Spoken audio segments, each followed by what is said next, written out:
Hi, everyone. This is Candy Johnson. I am your host, and this is Real Talk, brought to you by Real Raw Records. Today, we're going to be discussing or addressing the question that I posed quite some time back since I've been back on the Google platform. And I've noticed that there are many debates between atheists and Christians. All right. The other theists don't seem to have much to say. All right. Perhaps their gods don't allow them to get in debates or whatever like that. And so they don't really have much to say. All right. Perhaps their belief system they not it's too shaky. So the atheists would eat them apart. All right, and so they perhaps I'm just making observation of what's going on and what ain't going on, and trying to make some sense of it. All right, trying to kind of make some sense of the chaos that's going on. All right, and so if what I say when I'm kind of processing everything in my mind out loud, if it's not completely accurate, don't be mad at me. All right, don't be mad at me. Just pardon me, so to speak, because it's throw that in the category of she don't know no better. All right. Okay, then give me a little time. I might be a little slow, but when I catch up, I'll be on point. All right. Now like I said, the atheists and the Christians always at odds with each other. I saw a post on when I got online that G-Man had he posted that Brett was in a hospital. All right, and I got a little something to say about that too, but I'm gonna let that alone for a second so I can address this Christian versus atheist bout. All right.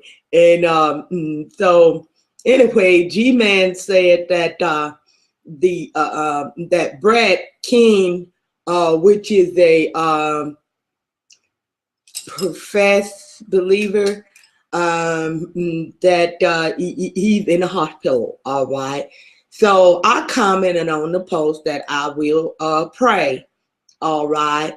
And when I commented on the post that I will pray, another atheist commented on the post and said that she wished that he died.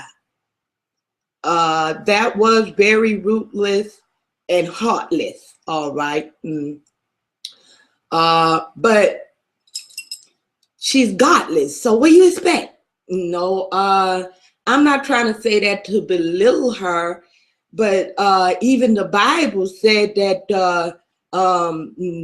this is the type of behavior of people that have no God. So what, G-Man, what the fuck do you expect? Like, really? Why are you even addressing that? That's in compliance with what God said. What do you want her to do? Do something that's make God look like a damn fool? Because if she wasn't heartless and ruthless, then God's word would not be true. So she doing what she supposed to be doing. What the fuck are you doing attacking her? See, you're the one that's out of line, because the Bible said that we're supposed to love those that hate us. See, you out of line, not her. Uh-oh, it's gonna get a little rocky in here. Y'all know I tell y'all all the time, because my internet connection so bad. I tell you all the time, I'm up here in the mountains. So please excuse if you in one of my broadcasts and it get a little rocky, all right? So it get a little rocky over here, G-Man. You out of line, Veco out of line. He came in, he made comments on the post that was ungodly as well, all right? Both of y'all need y'all act book, all right? And Candy not the one to do that, but I will extend correction, all right? And I have to uphold that which is right and which is good. And I have to correct y'all in front of the atheists because y'all misbehaving in front of the atheists. When my kids, I didn't like to embarrass my kids in public, all right, when they would misbehave. Okay. But I would kind of give them that look like, if you don't sit your ass down, could be some misunderstanding, all right? And if they didn't adhere to that, then I would have to resort to beating that ass in public. Okay. If you embarrass me, I tell my kids, I tell my kids all the time, if you embarrass me in public, I'm gonna tear that ass up in public. Okay. So this is what's going on. If you see me kind of rebuke y'all in public, and not that I'm trying to embarrass you or anything like that, but I tried to, in all fairness, I tried to get y'all to, I sent private message to Bethel, okay, and said that we need to have a private conversation between believers. But since y'all only wanna indulge in mess and foolishness, y'all never responded to that.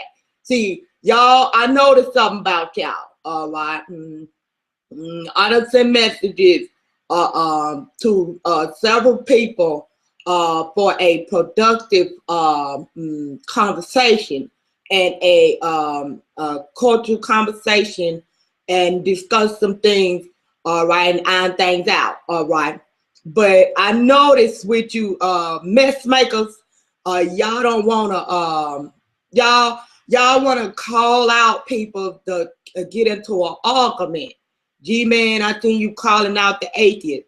Okay, well, I'm calling your ass out, all right? Because I try to contact you and Becca and tell y'all, no, try to get something positive, positive strategy, okay, going, and y'all ignored my outreach, all right?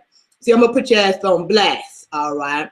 Because I'm gonna put you on blast because I can't say that you all are just doing things wrong and never try to make contact with you guys, and we try to come to an agreement and understanding about what's wrong and what's right, all right, amongst each other, you know, in the body, all right. So G-Man, you talking about the atheist is trying to cause division, all right. You got to understand, baby, if you don't want to get with the you don't think I'm a believer or whatever like that, and so perhaps you don't want to get with me on a positive approach because you're getting so much attention doing negative shit, all right? That's your pride. That's ego. Y'all both riding on. Y'all riding on pride and ego. And the Bible specifically speak against that, all right? The Bible say pride go before a fall, all right?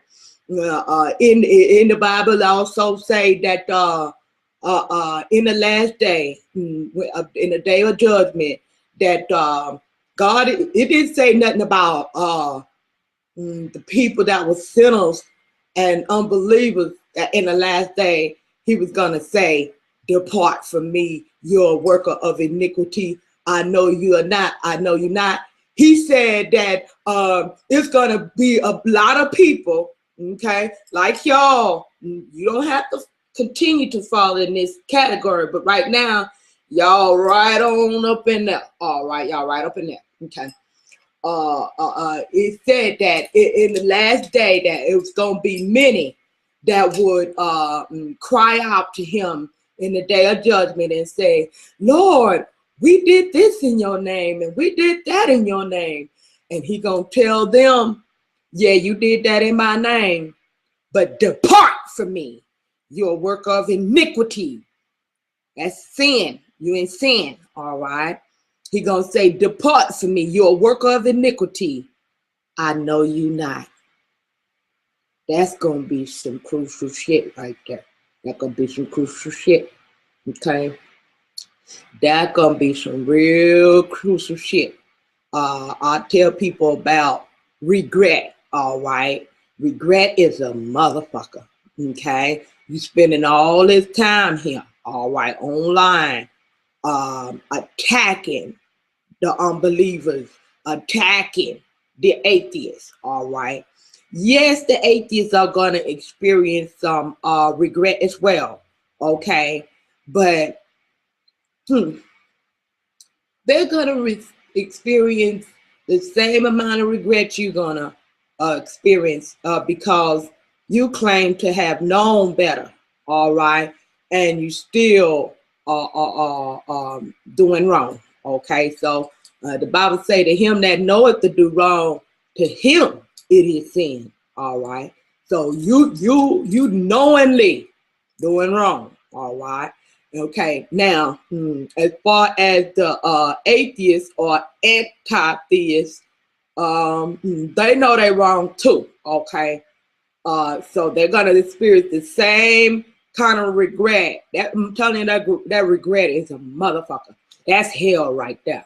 Regret, that regret is when the atheists find out that God is really real, it's going to be too late. And the shit it's gonna get real serious real quick, all right? Where they talk about all that fantasy land, where's my unicorn? It's gonna get real, and ain't shit gonna be funny real quick. So same thing go for the Christians, okay? While y'all are beating up on the atheists, y'all worried about all these doctrines, who is the chosen nation of Israel and all that kind of bullshit, all right? Y'all worried about the wrong thing. Y'all focus ain't on love like it's supposed to be, all right?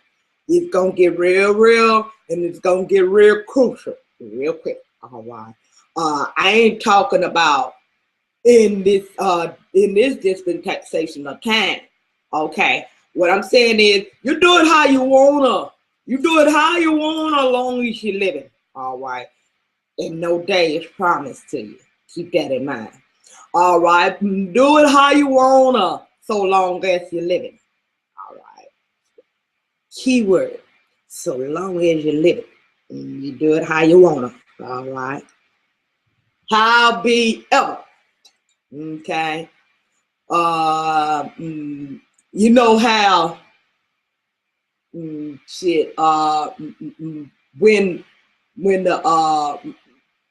you put a timer on to let you know when it's time to stop, all right, you put that timer on, all right, and that timer be clicking tick, tick, tick, tick, tick, tick, tick, and I'm letting y'all know the clock is ticking. The clock is ticking. You better spend your time wisely, cause the clock is ticking. All right.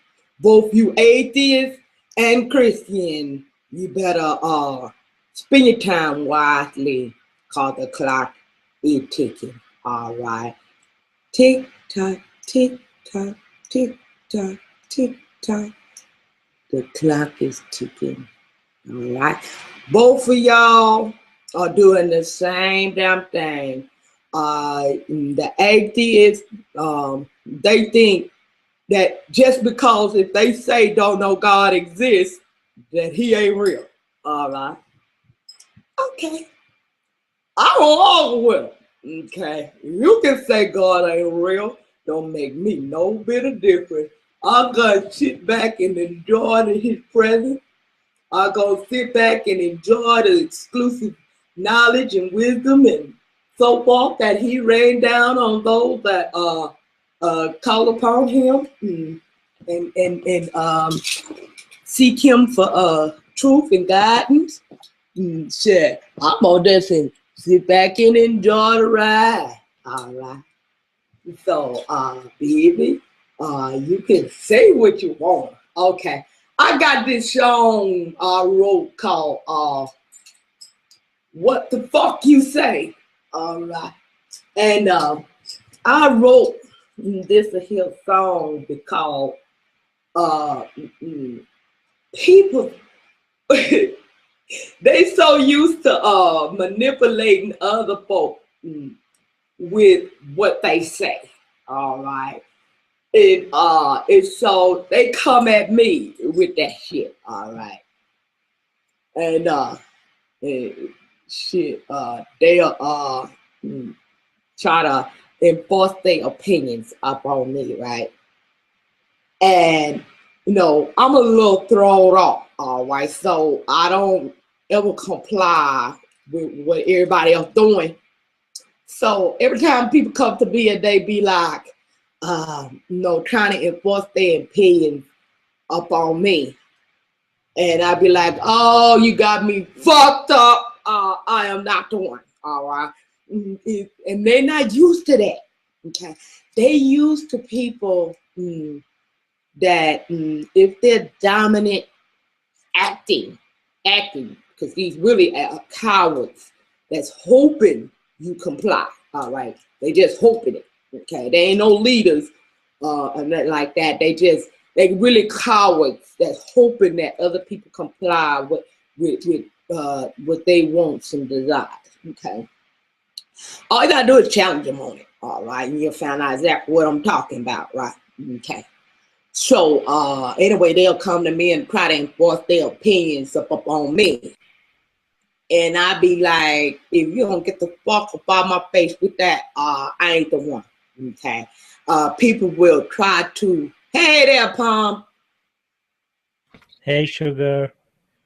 I'm over here getting up on these atheists and Christians, and then I'm also not just addressing the atheists and Christians, but what you see going on between the atheists and the Christians is a societal thing. People trying to enforce their beliefs or opinions upon other people. Oh yeah, I agree. Yeah, that's a very good observation. And whatever title they use to hide behind, you know, it really makes no difference. It's still the same cowardice behavior that's going on. All right, you'll see even in the commercials. If say I got Charmin toilet tissue I'm selling, and the other company got Angel Soft. Okay, you won't ever hear Charmin, whoever owns Charmin toilet tissue, saying, "We got good toilet tissue, and so does Angel Soft. Just pick one. Either one will get your ass clean." In marketing, that's called suicide.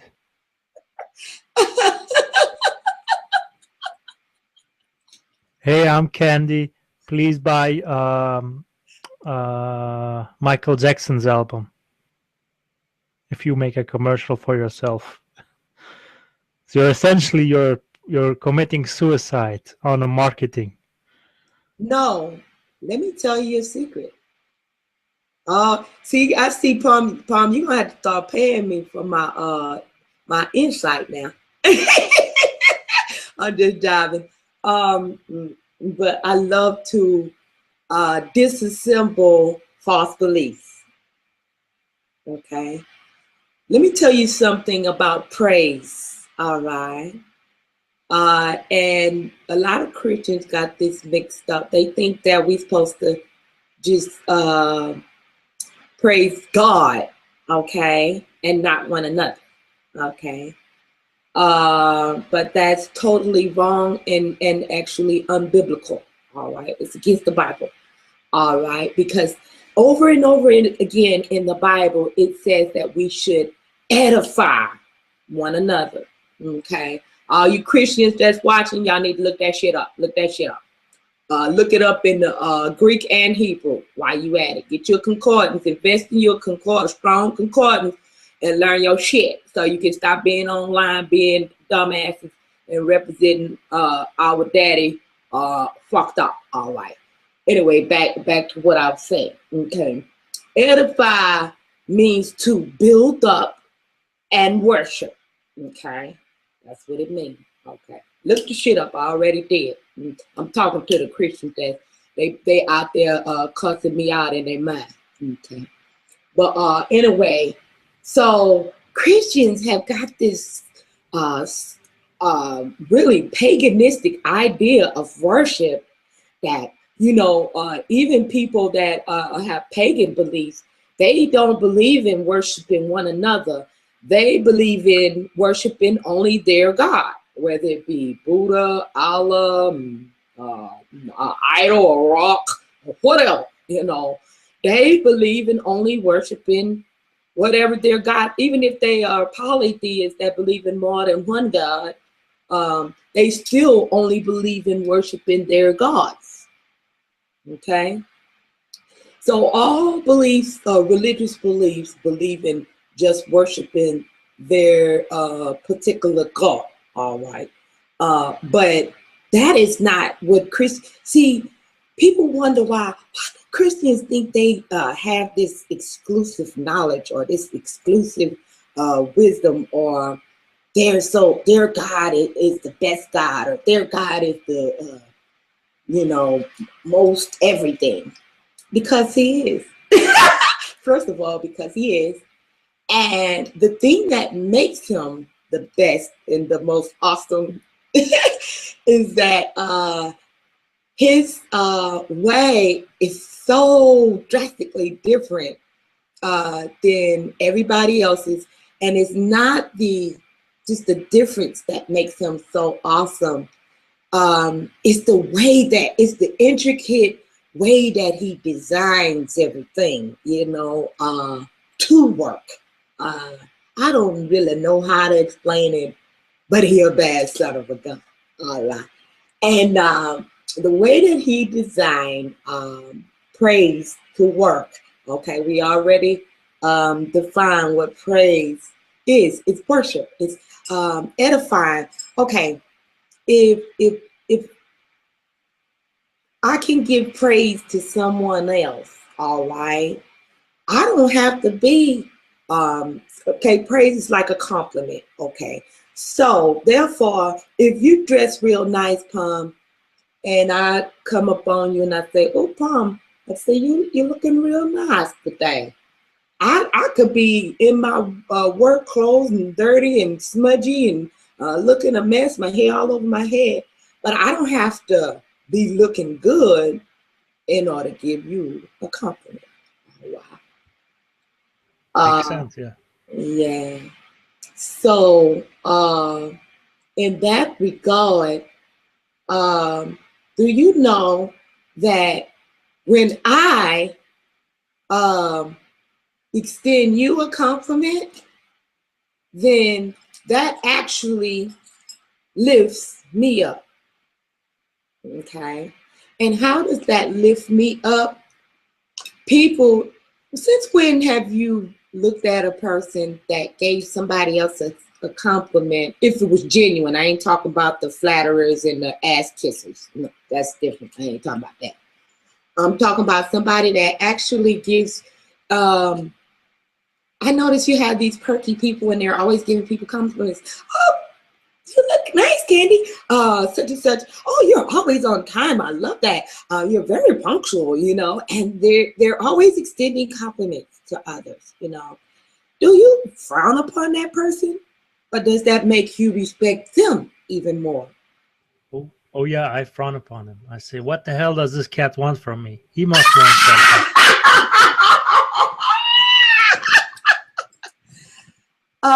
You may do that.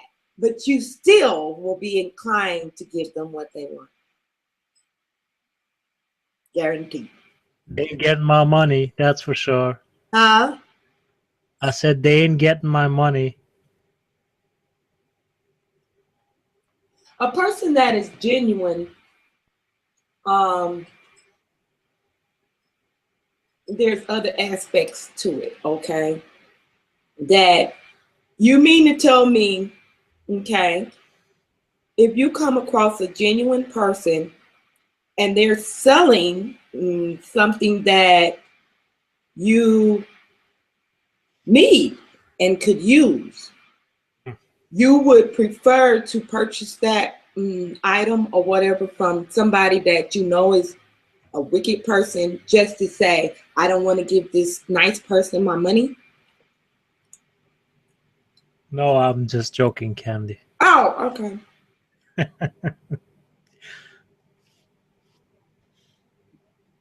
Yeah. I agree with you. Mm-hmm. A person that is genuine in their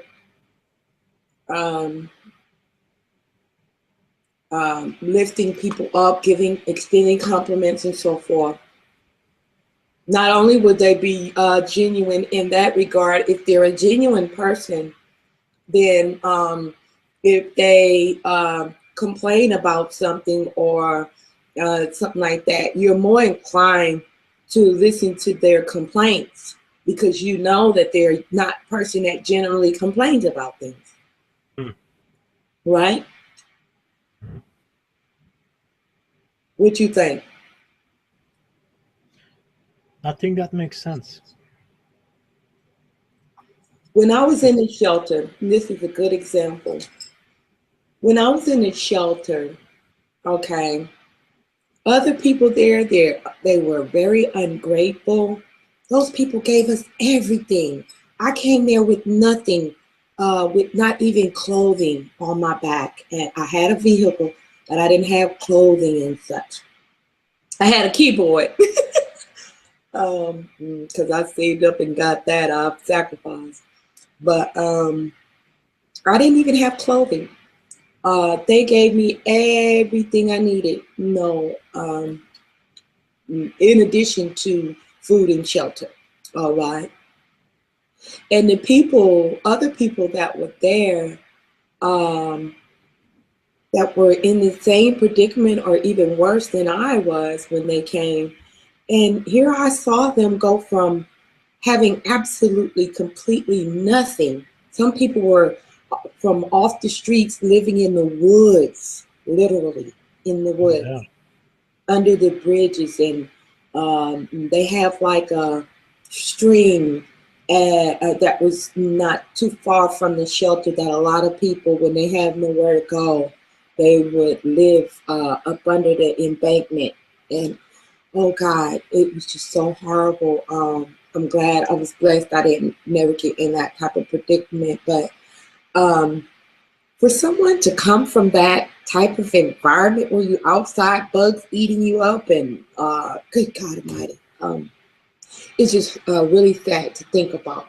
But it used to piss me off because when they finally, because the shelter was so nice and they had limited amount of space, of course you have more people that are poor and without, and then they could have enough space for, but it was hard to get in that place, the shelter. That was another blessing I had to tell one day how I got in. God is good. God is so good to me. But anyway, when they got in, finally they got in, these idiots that come from out the street, living in the woods, had the nerve and the audacity to complain about the temperature.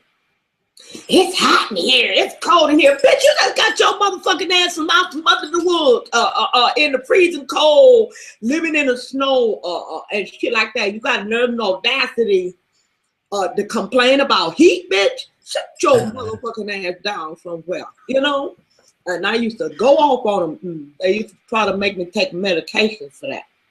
I What think did they say? What did they say in response when you told people to appreciate what they have? What did they say to you after the they people ain't that? say shit because people respect Candy everywhere I go. Everywhere I go. Right, right, Everywhere. right. All right. Yeah. And even new people, I guess it's something many people have told me it's something about the way I carry myself that even if you just meet me for the first time, I look like somebody you should respect. I don't know what it is. All right. I don't You know. got you Me. got a strong personality. You Yeah. got a strong personality. There's Okay. nothing wrong with that. You just gotta. That's just how you are. You can't help it. It's just how you are born, I think. Yeah. I used to wonder why people be like confessing to me, and I'd be like out of the blue, strangers. Um, I didn't mean to do that, but I'll be like, what the fuck are you talking about? Like, I'm not the boss of anything. Like, they would come and just start confessing. I swear to God. But anyway, back to the subject. We'll get on that one day, but that is something strange. I don't know why people think I'm a pope or something. I don't know. They just come and start confessing. If they do something wrong, and they thought, even at the shelter, if they do something wrong and they thought I heard about it, they'll walk up to me and say, Candy, the only reason that I had did, I'll be like, first of all, I'm not staff here. I'm not a guide, so I'm not the moral police. Y'all gonna need to stop coming to me and confessing, because I can't forgive you or your fans. All right. I don't know what the hell is going on here, but they would come to me and confess, and or apologize to me, and the situation had nothing to do with me. Okay, back to this conversation. What the hell was I talking about? Oh, okay. So the people would come off the street, and they would get to complaining and stuff like that, and I would tell them like, you are blessed to be here. Where did I would kind of put it in their face? Where did you come from? Okay. If they didn't come off the street, they would tell me that I was living with my sister and she was acting like a bitch and this and that, and she put me out. Okay. So then I would put it on their terms. Okay. So I would say, well, could you go and stay with any of your other family members? No, they wouldn't let me stay with them either. They're this and they're that. I said, okay, so you mean to tell me you have nerve enough to disrespect these people that's giving you a place and complain about what these people doing and not doing, and they at least cared enough about you to provide you a place to live and food to eat? What argument could you have against that? I don't know. Hmm? They would normally say, oh, I ain't think about it like that, you know, because a lot of people don't think. They don't think, and that's a very common problem. People not thinking. They do things for the most part, when you see people do something fucked up, including me. If I do something fucked up, you rest assured I didn't think about it first. Okay, I didn't think before I did it. Okay, and that's just a human thing, I guess. That's just a people thing. Okay, but I try to encourage people to think this shit out. All right, most of my wisdom or my knowledge don't come from being intellectually sound. My most of my knowledge and wisdom comes from just thinking about simple shit, you know. And Oh, they call it folk knowledge. They call that. what they call Where it, I live, they call that folk knowledge. folk knowledge. Okay. Common people knowledge. It's very Do you know what poo-poo is? It's very poo-pooed upon. It's looked down upon. That's what I'm saying. What's looked down upon? Folk knowledge, common people knowledge. Oh, So it's not from school, it's just from common people. right. Like life Yeah. experience, you call Oh, it. yeah. And, you know, we call it common sense, okay? And if people just, like, you don't have to be no brain surgeon or nothing to recognize shit that's just common sense. You know, like you said, folk knowledge. Just give it a little thought. And I guess thinking is not really enough. You kind of need some type of common ground which to think from. Okay, so this is what I do. I guess that kind of excels my common sense knowledge is I think from the perspective of love and appreciation. Okay, so if my common ground that first my starting point is always either stem from, which love and appreciation go hand in hand, but some people think it's two different things, so that's why I separate them. All right, but I think from the common ground of love, truth, and appreciation. Okay, so they're all the same thing, but like I said, I just do that. I separate them for people that don't know that they're all the same thing. All right, but if your common ground with which you start from, all right, this is always your starting point, okay, then when you're thinking, your thinking process is also laced with those principles or beliefs, a system of belief, then everything that you, I should say, calculate thereafter will be governed by those things. All right. It's just like if a person is fear motivated, everything they think of and everything they come up with is something negative and dark and malicious and evil. I've met people, I'd be like, when they think something through, I guess they call them pessimists, pessimistic, skepticism. Pessimists. Yeah. Oh, good God, those are the most miserable people I've ever seen in my whole life. Good God Almighty, I run from them, Palm. I run real fast. Those people are the most sick, unhealthy, both mentally and naturally. I noticed that a lot of, excuse me, I didn't get my breakfast, but I noticed that a lot of pessimists and skeptic people, they are the most miserable people to be around. Good God Almighty. I'm like, oh no, you got to go. If they're in my environment, I'm like, you got to go. Okay, no, you're not welcome. I'm letting you know that right now. I will give them plenty of opportunity to, I'll be like, well, why don't you do this? Well, why don't you do that?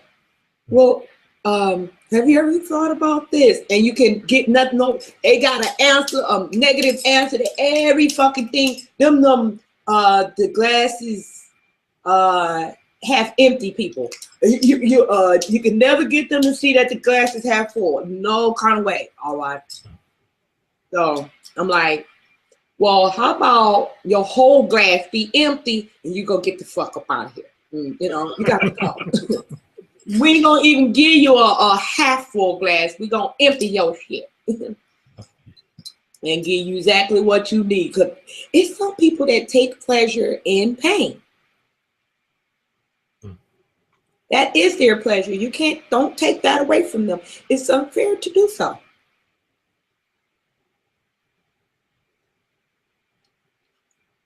They enjoy it.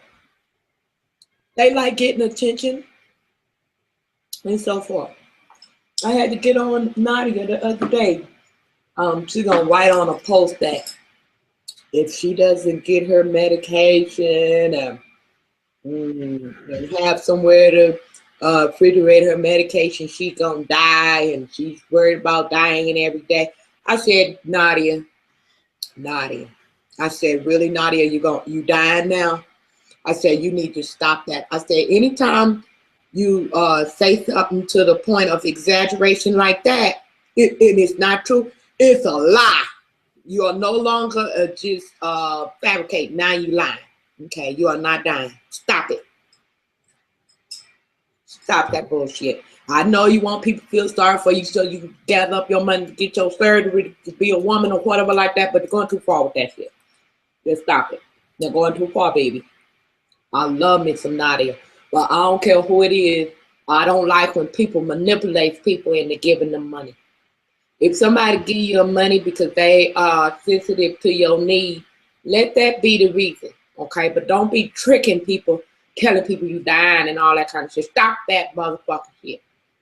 Walking around with a month-old hospital band. You might have went in there for in the hospital for a damn, what do you call that, paper cut, and you got the damn hospital band on. I'm trying to make people feel sorry. Take that damn shit off. I take them down hospital. I don't want that shit on my arm. That ain't no fashion statement, bitch. Take that shit off. I'm trying to make people feel sorry for when I can tell you, just like she using that tactic to manipulate people into giving her money. Nadia is very intelligent and wise, and not wise, but very intelligent, intellectually blessed.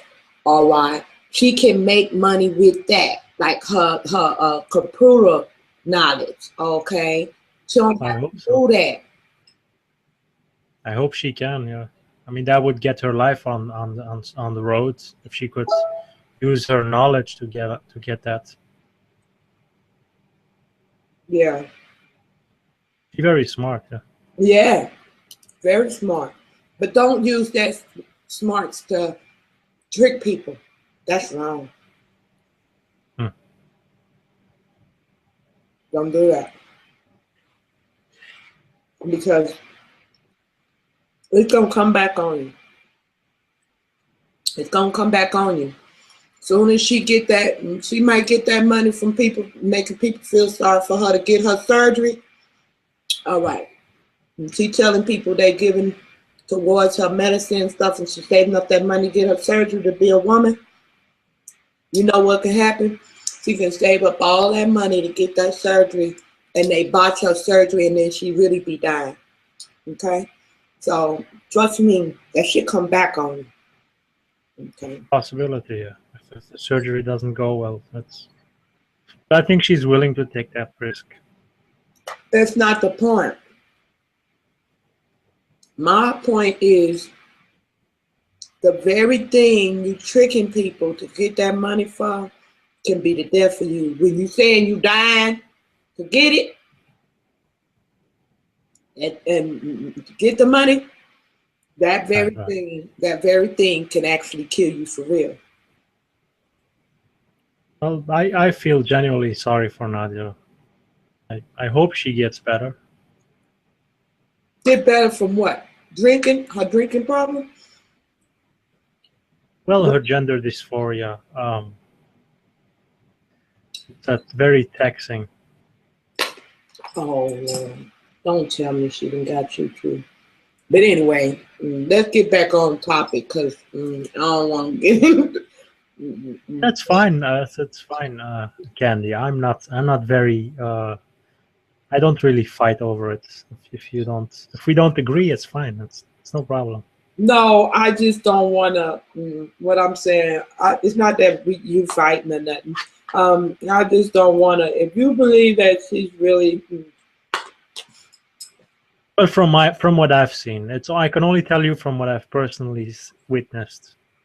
That's how I'm judging it, not from just blindly. I'm just telling you what I've seen from Nadia. I've been around her for a while. I could be wrong. I could be wrong. I'm just saying what I have seen and what I feel.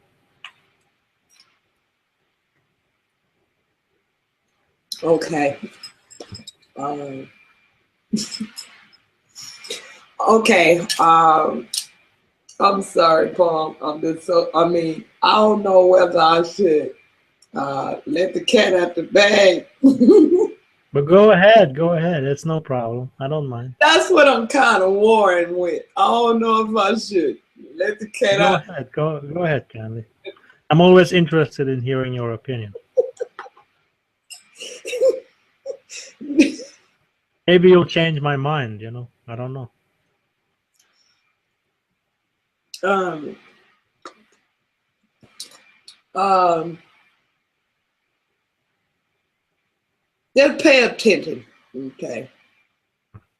And pay attention. Things ain't always, if you apply this principle, and it's not the same as skepticism, but always approach things, especially when people are making an appeal to your emotions and you feeling sorry for a person. Please kind of switch on your a little skepticism, all right? And the way I approach it is I know that things aren't the way they seem, okay? Things ain't always the way they seem, okay? And so what I do is I look at what's being presented to me, and then what I do is I take a peek behind the scenes, all right? You got that sixth sense. Yeah, but if you pay attention long enough, people will expose themselves. But pay attention. All right, yeah. That sounds That's very good advice. You know why a lot of people that know me personally respect me? Because I'm consistent. They've been looking. They've been looking for a fault. They've been looking. Trust me, they've been looking. But they couldn't find it. Because even when I'm wrong, I admit that too. I expose my own shit. So it's not that somebody called me out and then I had no other choice but to admit, okay, this is right. This is, I was wrong, whatever like that. I expose my own self. I tell people all the time, one time somebody had tried to expose me. They didn't know I had told that on myself already. And I told them, I said, baby, if you want to find out, you want to know some more exclusive faults of mine, just ask me. I know all my faults. I can give you a list. All right. If you want to know my faults, okay, I can give you a list. I know better than anybody what my faults are. Okay.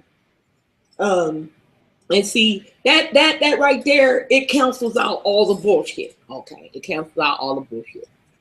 And so anyway, let's getting back to that issue. We'll leave that at that, and pay attention, baby. Pay attention, because I notice a lot of people talk about when they talk about Nadia, they say Nadia is drinking Mountain Dew. That is not no damn Mountain Dew. Y'all, she got a drinking problem. That's why she talked that way. No, that's just not the way she talks. She has a drinking problem. Pay attention, shit. Goddamn. Sometimes she be turning up the bottle right in front of y'all face. I mean, like, really? Y'all don't see this shit? Come on now. Let's get a grip. Let's get a grip. Let's get a grip. Having a drinking problem, going to she went to the hospital for detoxification, come back and tell y'all anything. She'll come back and say, I went to the hospital for extraferia circumscribing dysphagia. And all that means was she was drunk as hell and she drank too much and it attacked her her immune system. All right. Y'all thinking, oh my God, she fucked up. Shit, all that mean was she was fucked up. All right. If you were fucked up, all right. She drank a little too much. That's all. She drank a little too much. You gotta put that ball down a little bit. Now they put that ball down. Baby, Candy love you, but you need to put that ball down. All right. Help, Lord. It's gonna get real in depth in a minute. Okay. It's gonna get real rocky. I live up in the mountains, make it rocky over here. All right. What do you mean? Is this a storm? Is a storm coming? Something like that, baby. When I said gonna get rocky, you know, yeah, you in that boat. Okay. Storm come, it's gonna rock the boat. Okay. So since I have to, it's my mission, all right, to rock real, okay, I'm not going to be able to help people cover up their bullshit, okay, I'm not going to help, I can't help with that, okay, I know the truth, okay, so I'm not going to be able to help with that. Now, I could have just keep that a secret, and I really wish we wasn't on air, but everything I know open, there's nothing left to hide, all right. But I wish I would have been able to tell you that in confidence. But maybe it's somebody else out there watching or that gonna watch this video that they was deceived too. And I just don't take it lightly when people wanna, if you know, don't get me wrong. Okay, it's a playwright. His name is Tyler Perry. Are you familiar with him? I'm not. No. All right. Okay. Anyway, Is he famous? Person famous? Yes, very famous. He a billionaire. What does he? What does he write? Maybe then I can know who he is. It's more of an ethnic type of writing that he does. He does little plays. Before he became real famous and became a billionaire and started writing movies, he did plays with this fat lady where he dressed up as a fat lady, an old school, what do you call that, kind of matriarch. He would pretend to be like a grandmother, which they call her Madea, because in the black folk neighborhood, we call our grandmothers Madea, all right? And Mimo, we call them Mimos and Madeas. That is a term that, that's not their name or their nickname. That's what we call our grandma, all right? Grandmothers. And so he had this character, Madea, in the plays. And what she would do is, in the course of comedy, yes, her. Yes, her. You got it, Paul. And in the course of comedy, she would extend awesome wisdom, okay, with humor. So Madea, in one of the episodes, she had this lady or one of her granddaughters had married this dude, and the dude was very well off and everything like that, but he mistreated her, and he also had cheated on her with her sister. Her sister was jealous of her, all right, that she felt like, the sister that felt like she was more prettier, had a nicer shape and all that kind of stuff. She felt that she should have got the billionaire, okay? So the sister went behind her back and stole a man, okay, from her. Well, This reminds me of the Greek play Medea. This is, yeah, I think this is the same play. But anyway, he went and got with the sister and married the sister. All right, he divorced her and married the sister. Anyway, that's not the moral of the story. Okay, so that left the lady single. Okay, so she was of course bitter and and hurt and so forth. And here come this guy. I don't know where in the hell this guy come from out the blue in the story, but anyway, he got out of jail. He had committed a crime, and the guy had got out of jail. But while he was in jail, he had found God. All right, he got saved. Okay, and so when he did get out of jail, he had made a vow to himself and God that he would live right and do the right thing. Okay, so he was working for Medea and doing little odd jobs around the house, her house, and for a little spare change. So he wasn't making a lot of money, but he was at least getting an honest, not selling drugs. He was doing something honest to make his money. So he was attracted to the woman, so he approached her respectfully and everything, and tried to get with her and stuff. And she, with her uppity self, as he say, I don't want no man at the penitentiary. And yeah, you men, y'all always find God when you go to jail. No type of attitude she had. Which a lot of people do have that attitude with people when they get out of jail and they find God. And people really do find God in jail because that's the place where their mind is open, okay, to hear the truth, okay, because they ain't got nowhere else to go, okay. That's when they're most humble, right? When they're in jail, when they're stripped of all their stuff and they're more humble, right? And then they can be more susceptible to hear the Lord, yes, as you say. Yes.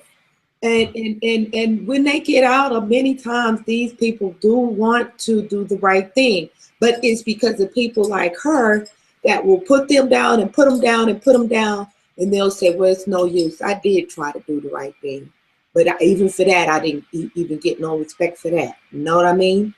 So it wasn't that they weren't genuine. They just didn't get the support, or they didn't have a good enough support system. This is why. That's a whole nother story, because I used to do prison ministry as well. But anyway, back to the story, she put him down and so forth. Okay, so Medea, being the old wisdom, having the old wisdom, she said, yeah, girl, when she talked to her granddaughter, she said, yeah, girl, you don't want no inmate. Who want an inmate? And stuff like that. Girl, I don't blame you. And she used reverse psychology on her. Okay. So what she did was she turned her, when she would speak negative about the dude, Medea would agree with her. All right. And she didn't turn her against her. Because usually people like that make fucked up decisions, whatever you tell them, if Medea was to just outright had said, girl, can't you see this man is sold out for God? He trying to do the right thing. Because the lady was like, he cutting yards. What can he do for me? He ain't got nobody to take care of himself. What can he do for me? Stupid ass shit. That's pretty smart, actually. Huh? I said that's pretty smart, how she used the reverse psychology. Yes. So she said, girl, you don't want him? Yeah, girl, I wouldn't want no. What can he do for you? Girl, I tell you. So she knew that if she told her that not to go with the man, that she would go with him. Okay. So that's what she was doing. And so she did that, and they wound up together. Okay. So when it was all over with, she said, she went to my dad and she said, I know you're not gonna believe this, but me and such stuff we getting married. He proposed to me. She said, oh, awesome. And the granddaughter said, I thought you were gonna disapprove of him. She said, no, girl, I tricked you. She said, I know if I told you to go ahead and be with that man, you weren't gonna do it. And so if a person is deceptive, see, this is why I tell people right and wrong is only how do you say subjective? What's moral or what's good is only subjective. All right. It depends on the person. When you say subjective, it depends on the person. Objective is when it's not dependent on anyone. Okay. Yeah, it's subjective. So in that regard, her being deceptive as to what her real opinion about the situation was the right thing to do. Because of all the elements that was surrounding that, and she knew that because of the way the mind thinks, way people mind think, many times if you just outright tell them to do right, they won't do it, and they won't be receptive of that. So she used that wisdom of knowing that to push her towards the right thing. So in that regard, in other words, if you trick somebody into doing something good, it's a good thing. But if you trick somebody into doing something that's selfishly motivated and it's all about you, or trick them into doing something wrong and they think they're doing right, then no, that's a no not. That's a, as we say in the hood, a no not. That's a double negative in that regard, because if somebody rob you, all right, if somebody rob you and strong arm rob you, that means grab something, take it from you, it's a crime, okay? Right. But people don't realize that there is also a crime and against the law. And Nadia need to know this because somebody might take come at her, okay? Depending on who she getting money from, they might come after her for that, okay? Because there's a such thing as theft by conversation or theft by deception, okay? That is against the law. I don't know about where you at in your country or whatever like that, but theft by conversation, they are harder to prove, but she's got too much evidence against her online, okay, online. So, and it's out there for the whole world to see. If a person was to, like I told you, just pay attention, okay, the evidence is right there in front of your face. Right, you're saying if she's indeed fraudulent, all evidence is here. It can be used against her. That's what you're saying. Exactly. Right. That's why you got to be careful what you say here online, because even if you had like a bad moment and you said something you didn't mean, people can use that against you. Like you say, I'm gonna kill you, but you don't really mean it, and then they use that against you. Right. Yes. Somebody would have to. Yeah, you can, because that's called a terroristic threat. Okay. You can't threaten bodily harm, okay, to anyone whether it's an extent of killing and or say anything, I'm gonna beat you down or anything like that. That is that is called terroristic threat, all right, and it's against the law, okay, and that's why when Mark E. Not no, that wasn't Mark. It was David. David E. that has tried to lie on me and said that I had threatened to harm JD's daughter. I said I am so glad that I had video footage that could prove my innocence. Right, right. Because that was what I said. All right, I talk bad. All right, and everything like that. And I don't know if he was just looking for something bad and he he did really just misunderstood what I said, because that's a possibility. Because when people looking for bad, that's what they're gonna find. But I told him, I said, go back on the video and you tell me where I threatened the little girl. And so he must have went back on because he said I threatened to slap her. I said, first of all, how could I slap her when we online? That ain't even physically capable. I mean, no, I'm not even capable of doing that. Why would I threaten to do something I don't even have the ability to do? Secondly, I have no clue where she is. So even if I was saying futuristically, I'm gonna find where, I'm gonna come to where you at and I'm gonna slap you, I don't know where to go. All right. If I was that ridiculous to pursue that, where would I go to slap her? It just didn't add up. I could pick, if I was a lawyer and he came with that kind of care, I could pick his shit all apart. It would just be fucked up and it'd be a waste of court time. But I could fight that case.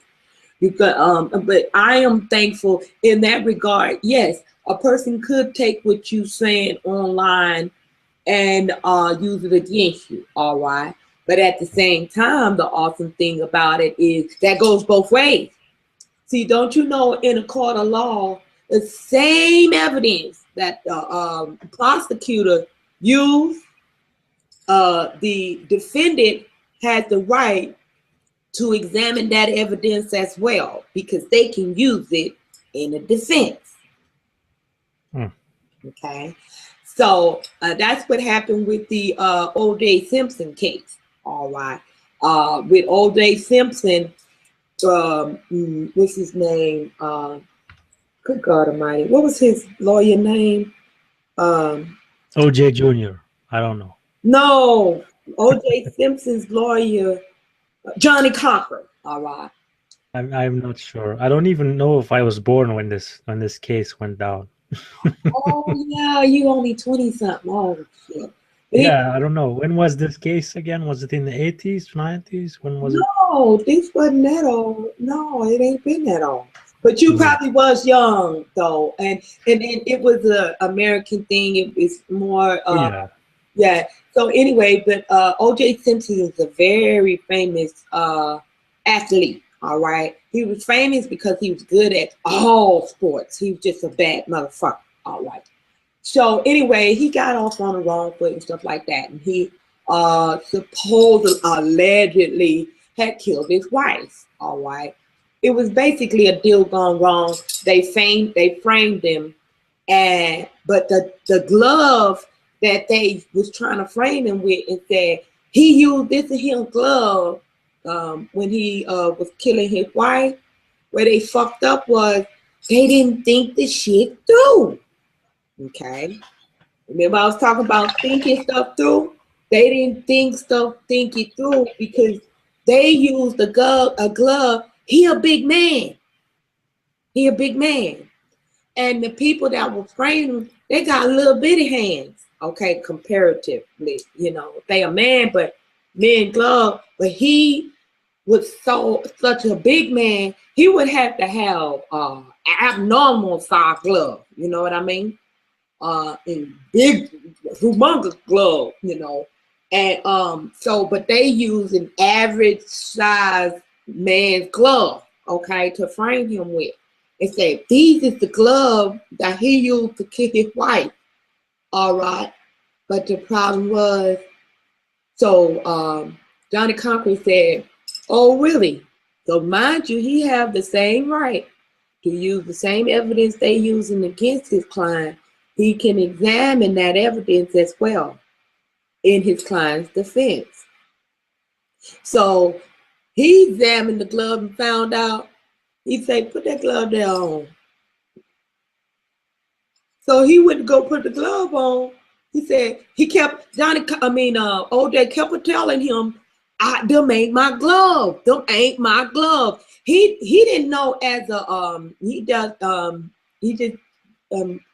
trying to help his lawyer get clear on what's going on, that he being framed. Okay. But he said, them not my gloves. All right, them not my gloves. So Johnny Concrete said, okay, if these not your gloves, how can we prove that these not your gloves? Try them gloves on. So you try to, they don't even fit on their fingers because he got big ass hands. He's a big man, you know, very stocky man. All right, he's a football player. And so the glove that was the people that actually killed killed his wife, was an average size man. All right. So yes, they hand could fit in that glove, but O.J. Simpson hand could fit in that glove. So O.J. Simpson lawyer Johnny Cochran won that case based on one fact and one fact alone, that voided out every blood spatter, forensics, and every damn thing else. They tried to they had altered. You know, they can alter forensics. People don't know that. People don't know that. They just so naive. But they had altered the forensic evidence, all right. But they couldn't alter that glove. They had already submitted them gloves in minutes of evidence, all right, against him. So all his lawyer did was use the same evidence they submitted against him, against them. You say, well, if these is the gloves, do you agree that these is the gloves? Yes, these is gloves. Okay, by your own testimony, I prove him innocent, because if the glove don't fit, you must acquit. Yeah. Damn, that's sick burn. Huh? That's a sick burn. What do that mean? It means he got schooled. Yeah. Yeah. So the very thing, see, that David was trying to use against me, I got evidence against him. Yeah. See, he say, oh, Candy is a horrible person in it. Yeah, look at her, how she treated this kid up in this video, and threatened to slap that kid. And I said, well, baby, I tell you what, it's my video, so I got the evidence and you can't erase it. I want you to find on that video. Well, Candy said she was gonna slap. First of all, I wasn't even that mad to want to slap the baby. I love children. I don't like unruly children or disrespectful children. I dislike that kind of behavior, but I love me some children. And that same video that you claimed that in there, it say, I said that I was gonna slap the baby. I want you to look on that video, huh? Look it over real good, because I want you to know this defamation of character. All right. See, I could sue him for that. Yeah, you can. That defamation. See, people do things, they don't think about it. A lot of people don't know where the line, where they crossing the line or breaking the law. Okay. Yeah. I'm still learning, and I really it's very important for me to learn what the law is and what the perimeters are and stuff like that. So I'm always constantly schooling myself. Okay.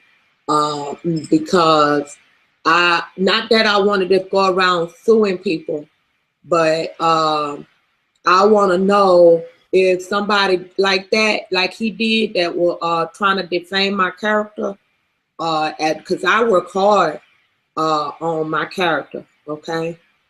And the way I present myself, I carry myself like, respectable 24 hours a day, 7 days a week, okay? I don't just be a nice person when I walk out my door, all right? So if somebody is doing stuff like he did, David, to deface my character, I got a problem with that. Oh yeah, I got a problem with that. I ain't gonna attack right off, but I will let a motherfucker know ain't but so much I'm gonna tolerate. Okay, now we'll take action. If they go using my stuff, using my materials, like they do G-Man, they'll take his videos and say all kind of derogatory stuff against him. That's not true. He just don't know. He can be a very wealthy man right now that sue them all, every last one of them, for a little spell chain. Yeah, you can. He can get him a whole bunch of chain. He just sue every last one of them that defame his character.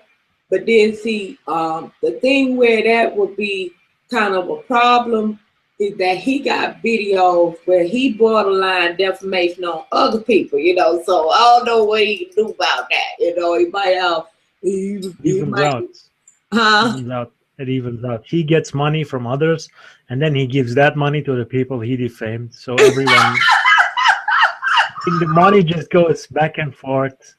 So everyone has the same amount they had.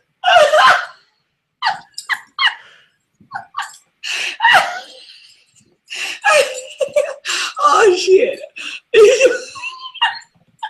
This is why I had this hangout, Paul, because this is the very reason why I said the Christians and the atheists are the same. In many ways. A lot of ways, yeah. In a lot of ways, yeah. Because like you said, and I didn't even think about it, but that's why I'm so tickled. That goes right back to the topic of this broadcast.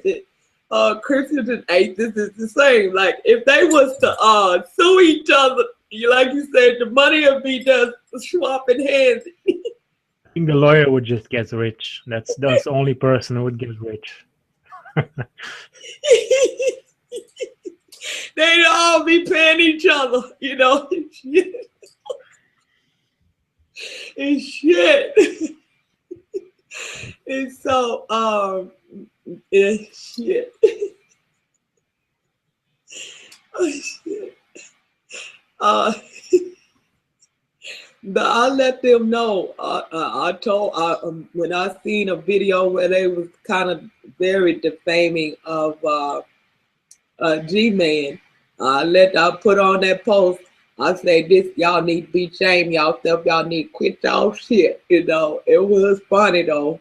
It was hilarious. Now, if a person has an understanding, okay, like I can laugh at myself. If somebody make a like on Facebook, this person had made a horse, all right, and he had a picture of a horse, and they put a white wig up on the horse, all right, and they made a gift file, like a gift where the hair was blowing in the wind and stuff like that. Yeah. And they were making fun of me, all right, like a black lady with blonde hair or whatever like that. And I died laughing. I could take a joke, and it was hilarious, shit. It was funny. I don't care nothing about that, Make as many of them as you can make, shit. It was funny shit. I could take a joke. You can't be such a tight ass, that you, can't nobody say nothing bad about you where you get your draws all in a bunch, and want to sue everybody and stuff like that, That's not what I'm saying. But if a person attacked my character, I got a problem with that. Yeah, that's not protected under freedom of speech. Right. Yeah. And even people have one other guy. He took my picture, my personal picture, and he made a meme out of it and said some derogatory stuff. Okay. I didn't care about that. That was, it wasn't funny, it wasn't humorous or anything like that. But I don't give a shit. When we was in school years ago, like we was talking about the common sense, years ago, we learned sticks and stones may break my bones, but words will never hurt me. Okay. He wasn't defaming my character, he was just giving his opinion about me. And what of course his picture didn't go too far, because when what he did was he did a Photoshop of my face and he made me look kind of monstrous or whatever like that.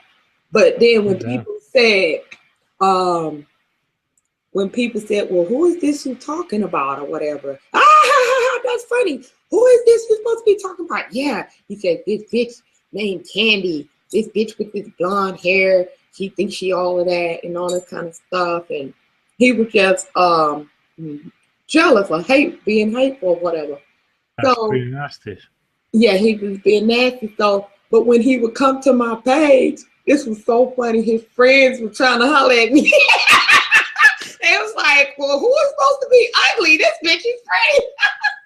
And so it made him look like a fool. So it was just so funny. It was so funny because it turned on him, because his own friend, because I would look at the friend request and or either when they inbox me trying to holler at me on the cool, trying to flirt with me, I look at it and it say, you have one mutual friend, and it was him.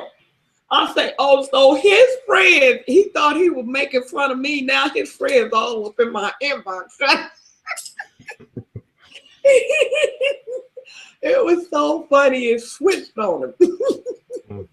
Yeah, he called himself trying to he say I was ugly, and everything. I looked at like a what was that? Okay, you remember the Gremlins? Yes. Okay, the Gremlins, when they was I forgot what they called them, the Ewoks or whatever like that, when they was the cute little animals or whatever. Yeah. Before they get wet, you don't want to get them wet or whatever, and that's when they turn into the Gremlins. And so he was trying to say that I looked at like the Gremlins when they turn ugly, like stuff like that. So he used Photoshop, he stretched out my face and stuff like that and try to make me look real ugly and everything like that. Now, shit, if he wanted to really see me looking ugly, you got to take a picture of me when I wake up in the morning. I damn near scare myself. Shit, I don't have no problem with nobody if they consider me not pretty or whatever like that, because beauty is in the eye of the beholder. But he sure enough made himself look like a damn fool. For them guys, boss, they started inboxing me friend requests like crazy when he sent out that picture. I died laughing. I said I sent him a message, tagged him in. I said that didn't work out too well, did it? He was like, you started with me. I said, I didn't start with you. All I did was make a comment on your post that you didn't like my comment because I didn't agree with you. And then you just went into attack mode from there. That's why it happened.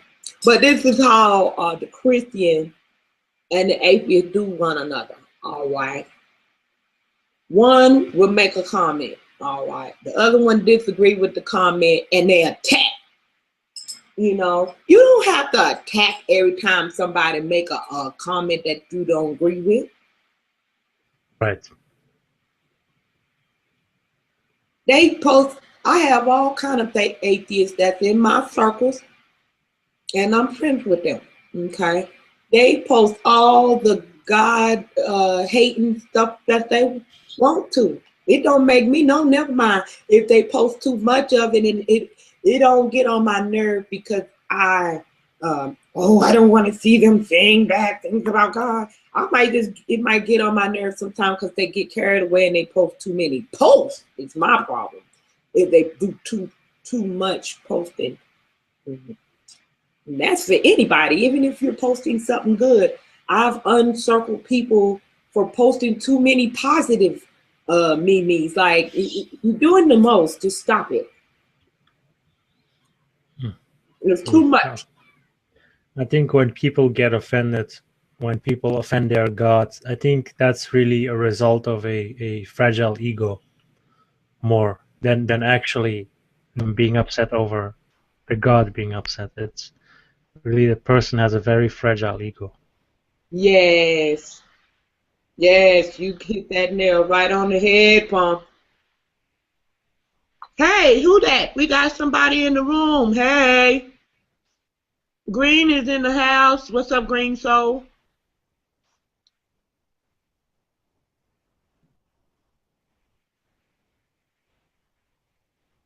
Green? Is he speaking? I'm not sure. Green? Are you there, hon? Maybe he don't want to speak. All right. You're welcome to just stay in if you don't want to talk. Maybe a little shy. All right. Maybe a little shy. We ain't going to bother you if you're a little shy. Okay. You're welcome. I'm just saying hi, baby. All right.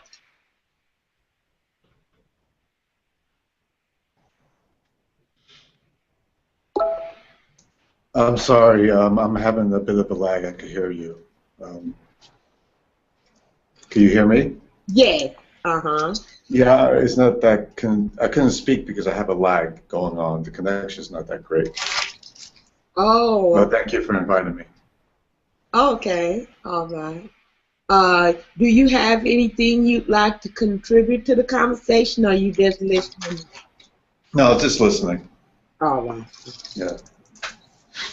Yeah. Palm was just saying that. What was you saying, Palm, about? Well, it was basically about people who are offended about when you offend their gods and when they get very upset. I think it's just a result of a fragile ego they have. It's really themselves that they are upset about, not that the god is being made fun of. Yeah, because like they have this very weak god that can't really do anything. Yeah, and this is why I get so upset with the Christians that's supposed to be associated with the same God that I serve, all right? Because he tells us that we don't need to defend him because, basically he the shit already. He the shit, And when I mean by he the shit, that shit, he the top dog, And so he don't need no defense. Let me tell you something about wealthy people, okay? It has the same correlated understanding, all right?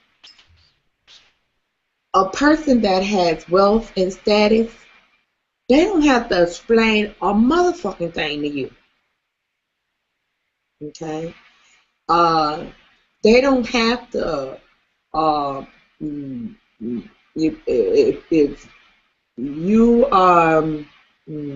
let's say, if you have an opinion about something, they don't give a damn about your opinion, because Your opinion doesn't affect their wealth or status. You understand? When it comes to their time, they ain't gonna let you waste their motherfucking time. Either you gonna be on time if they are gracious enough to allow you to take up their time. You better be on time. They can be late, but you better not be. Okay? Because if you late and you wasting their motherfucking time, guess what? They ain't gonna let you do that. They're gonna go on about their business and leave instructions that they don't want to have nothing. They don't want to hear nothing you got to say. And they don't want to be boss with you no more from that point on. Okay, and they can do that because people with wealth and power are not susceptible to have to deal with bullshit. This is why you see people of wealth and power and status. They don't socialize with many common people. Hey, Safi. And they don't really associate with common people because common people don't understand this concept that when you have wealth and power, you don't have to deal with the kind of foolishness you do on uncertain levels. And it's not to put down people that are less fortunate, but it's a whole totally different world. You got to understand that now. Whole totally different. It's just like if a person with wealth and power, I'm using those words simultaneously because some people have wealth but don't have power, okay? But a person that has wealth and power, they're on a whole another totally different level of understanding, all right? And many times people that don't have wealth and power, they can't even comprehend that kind of understanding, okay? So you're in two totally different worlds, so to speak, all right? I come back over here, now I'm not up, I haven't, as far as my financial status, I haven't gained a substantial, well, I don't know what y'all, I mean, some people think I'm substantially wealthy, but I mean, I'm not a billionaire. Okay, so, but still, I can relate an understanding because, you know, I'm in the company of very wealthy people and the conversations are totally different. Okay, conversations are totally different.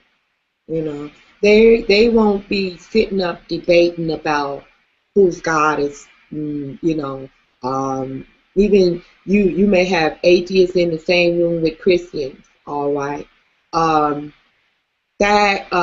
Whether God is real and is not real may not even ever be a subject or topic of conversation.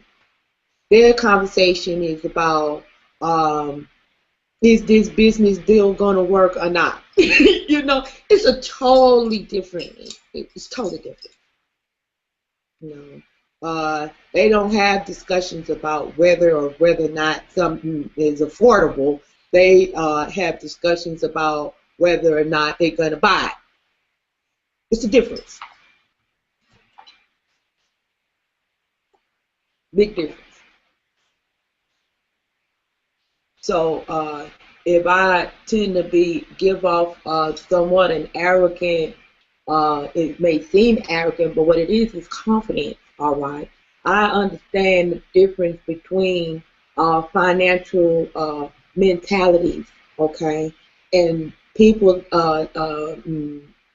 that are poverty mentality, they find value in things that have no value.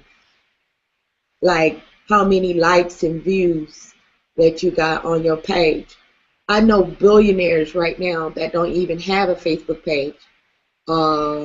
There are millionaires that they may have a page or a celebrity page, but they may have 20 likes.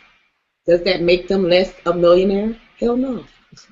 Only poor people care about likes and comments.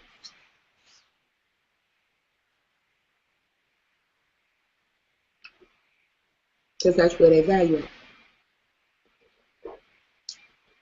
Now, real talk. I'm sorry, could you repeat that? I didn't quite catch the last thing you said. Poor people, something? I'm sorry. Poor mentality. Oh, okay. What about a poor mentality? A person with a poor mentality, that doesn't mean how much money you got, okay? It's a mindset, okay? What's important to poor people has no value. This is why they're poor. Okay, how many likes you have on a Facebook post? Does that make you money? Well, the whole purpose of Facebook, well, most people that I know that use Facebook, it's really about vanity. But some people try to create social networks through Facebook, almost like a sense of advertisement or even social networking. It's a funny thing about money. I actually was watching a movie today. It was about a guy named Samuel Bolivar.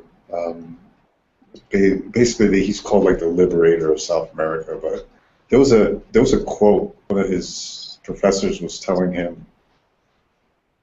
He said that you're so poor, all you have is money. Yeah. Yeah. So. Yeah. Maybe that's what you're probably getting at. Right? Yeah. Yeah, that's exactly what I'm saying. All right. I've even when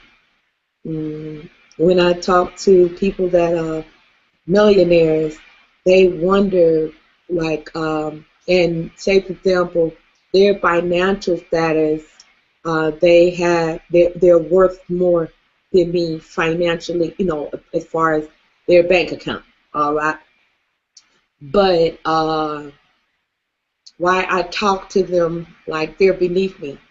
And it's not intentional. I mean, this is what they say that I do, but I'm not talking to them like they're beneath me. I'm talking to them like their money means shit to me. How much money they have don't mean a motherfucking thing to me. Nothing. Absolutely nothing. You cannot manipulate me with money because I don't find value in money. A poor person, as far as financial status, I will value them before I value somebody that's an asshole with money. Because I don't, the value that I place in people is not based upon their financial status. Mm-hmm. Yeah, you can be so, like you said, how did you put it? What was that? Say that again. No, it said that you're so poor, all you have is money. Yes, yes. Because many people that I have come across that are financially rich, because there's a difference between rich and wealth. Many people that I've come across that are rich, they are very poor, very poor. Oh my God. You should see them. They are just the most miserable people that you can find on earth. And I see people that are poor that have everything in the world. They don't realize how valuable it is. They have family. They have. They're not really wanting for anything, and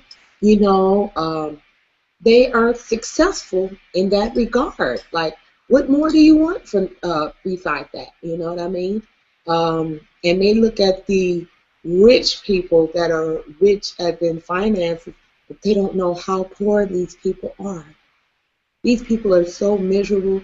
I've met a lot of guys that are millionaires but don't have nobody to love them because all the women that approach them only want them for their money. Oh, I heard a similar story from Vanilla Ice. That was Vanilla Ice. He said when he was younger, he was constantly manipulated by people for his money. Mm-hmm. And at the end of the day, all he had left when he was, I think, nearly broke, all he had left was the people who stayed, it was his families and his very close friends. Those are the only people, and the rest all just vanished. Just fair weather friends, I think we'll Wow. call it. Yeah. And that happens all the time. I look at Oprah Winfrey, even though I really look up to her, she's an awesome, respectable woman. Okay. Only thing I don't agree with, she's the big stickler on education. I don't agree with that in any kind of way. Education don't make you money. Most wealthy people don't even have degrees, so that's evidence right there that puts that shit right out the door. Okay. But anyway, other than that, she's an awesome woman, respectable. She has a nice body, but you'll never see her exposing her body in a you know, disrespectful manner or anything like that. And I just have the utmost respect for her. But I see,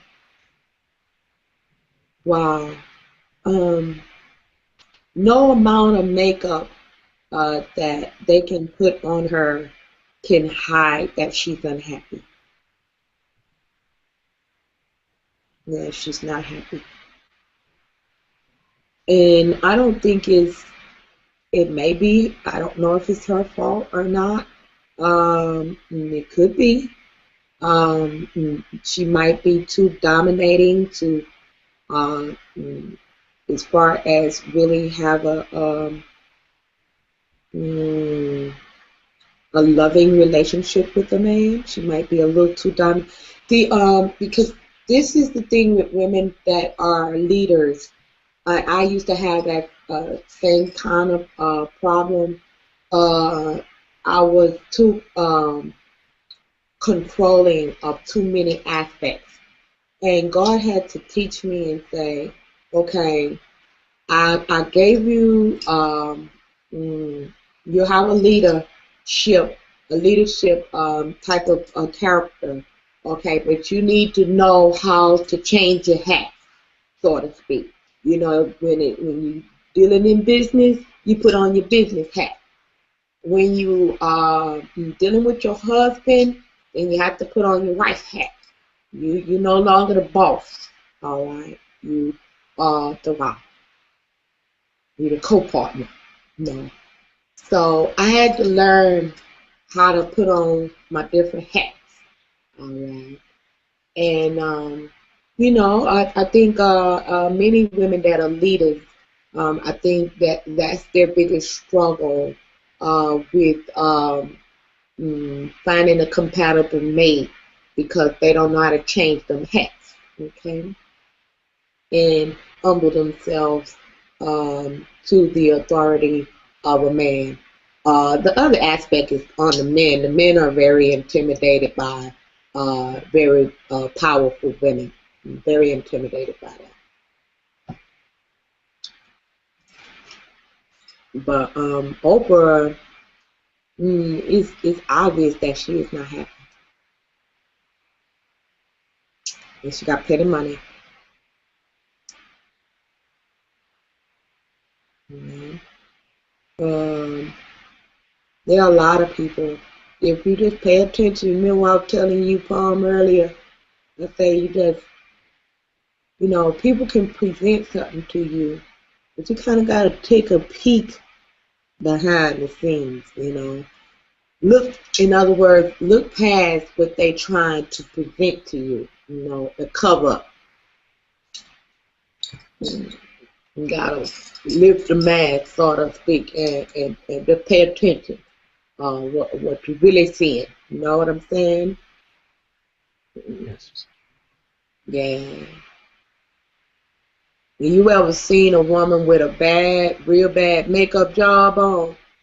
Uh, she got real bad skin, acne and shit like that. She got that makeup caked on her face, but you can still see the bumps through the makeup. I'm not familiar with that. Yeah, that's pretty much how um, people who really, their life really fucked up and they put that makeup on. If you just pay attention, you will see the bumps everywhere. You know, and if you look at it, you know, say, damn, they really fucked up, you know. Even the makeup ain't even helped them, you know. And I mean that metaphorically, you know. Yeah. Hey guys, what's going on? Safi's back. Hey, Saf. I'll try my best to not make piss yourself laughing today. All right. No funny things coming out. I'm really tired today, but yeah, thought I'd pop in and say hi. All right. Check how things are going. So how's your hangouts been going? Not so bad. I've got 2 in my YouTube channel, which have gone quite good. So, yeah, pretty cool, I guess. All right. Yeah, I'm sorry, hon. I didn't attend any of your hangouts because you just kicking about, okay? And Candy is a businesswoman, okay? I'm strictly business, all right? So I'm not online. Even though I look like I'm just chilling with you guys, I'm taking care of business, okay? Okay. Things ain't always what they seem, okay? You're never off your own hangouts though, are you? Huh? I see you live in hangouts all the time, and it's just like, I don't know what to say. I don't have anything to contribute. So sometimes I watch you live in YouTube, but that's about it, really. Mm-hmm. I'm mostly busy trying to eat. I eat so much, it's unbelievable. Yeah, but yeah, I never gain weight. Mm-hmm. I'm one of those really thin weirdos. But nothing I can do about it, to my knowledge. But good to see you again, anyway. All Do you want to right. gain weight? Huh? No, I was asking Safi, you want to gain weight? Well, I'd prefer to gain weight on my lower wrists. I can easily gain weight on the entirety of the rest of my body, but I can never gain weight on my lower arms. So you want to look like Popeye? Well, that's upper arms, isn't it? I've got really thin wrists. I just want to gain a bit of fat on there, but no matter what I eat, I've tried various diets, just doesn't work. I don't know. Apparently it's genetic, but is it shit? My mum's fat, my dad's fat. As much as I don't get on with my dad, but he's a pretty big build guy. There's a secret. Just eat once or twice a day, like really big meals, and then go to sleep, and see how that works. Alright, I'll give that a shot. Thanks, man. Yeah, you'll gain some weight. Just twice a day, and then sleep. So they're really huge meals, and just go to sleep, and you'll gain weight. If you're serious, Frank, I'll give it a shot.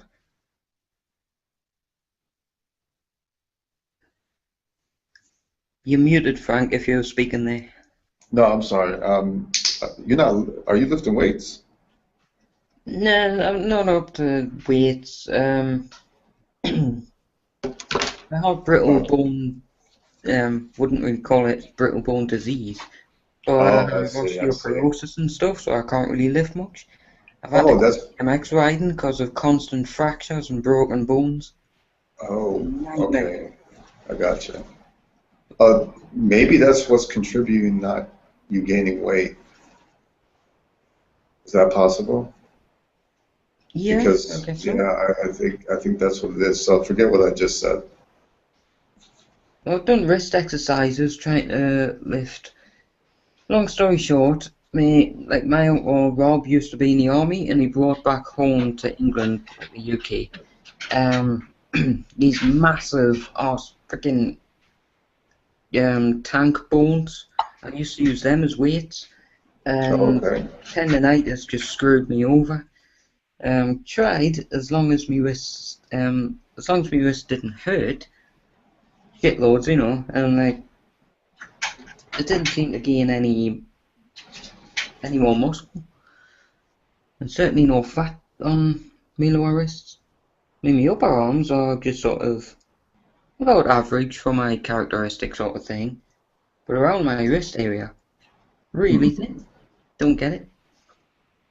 Doctors insist that this is perfectly normal and natural, but I want it a bit different. Just for confidence, basically, I guess.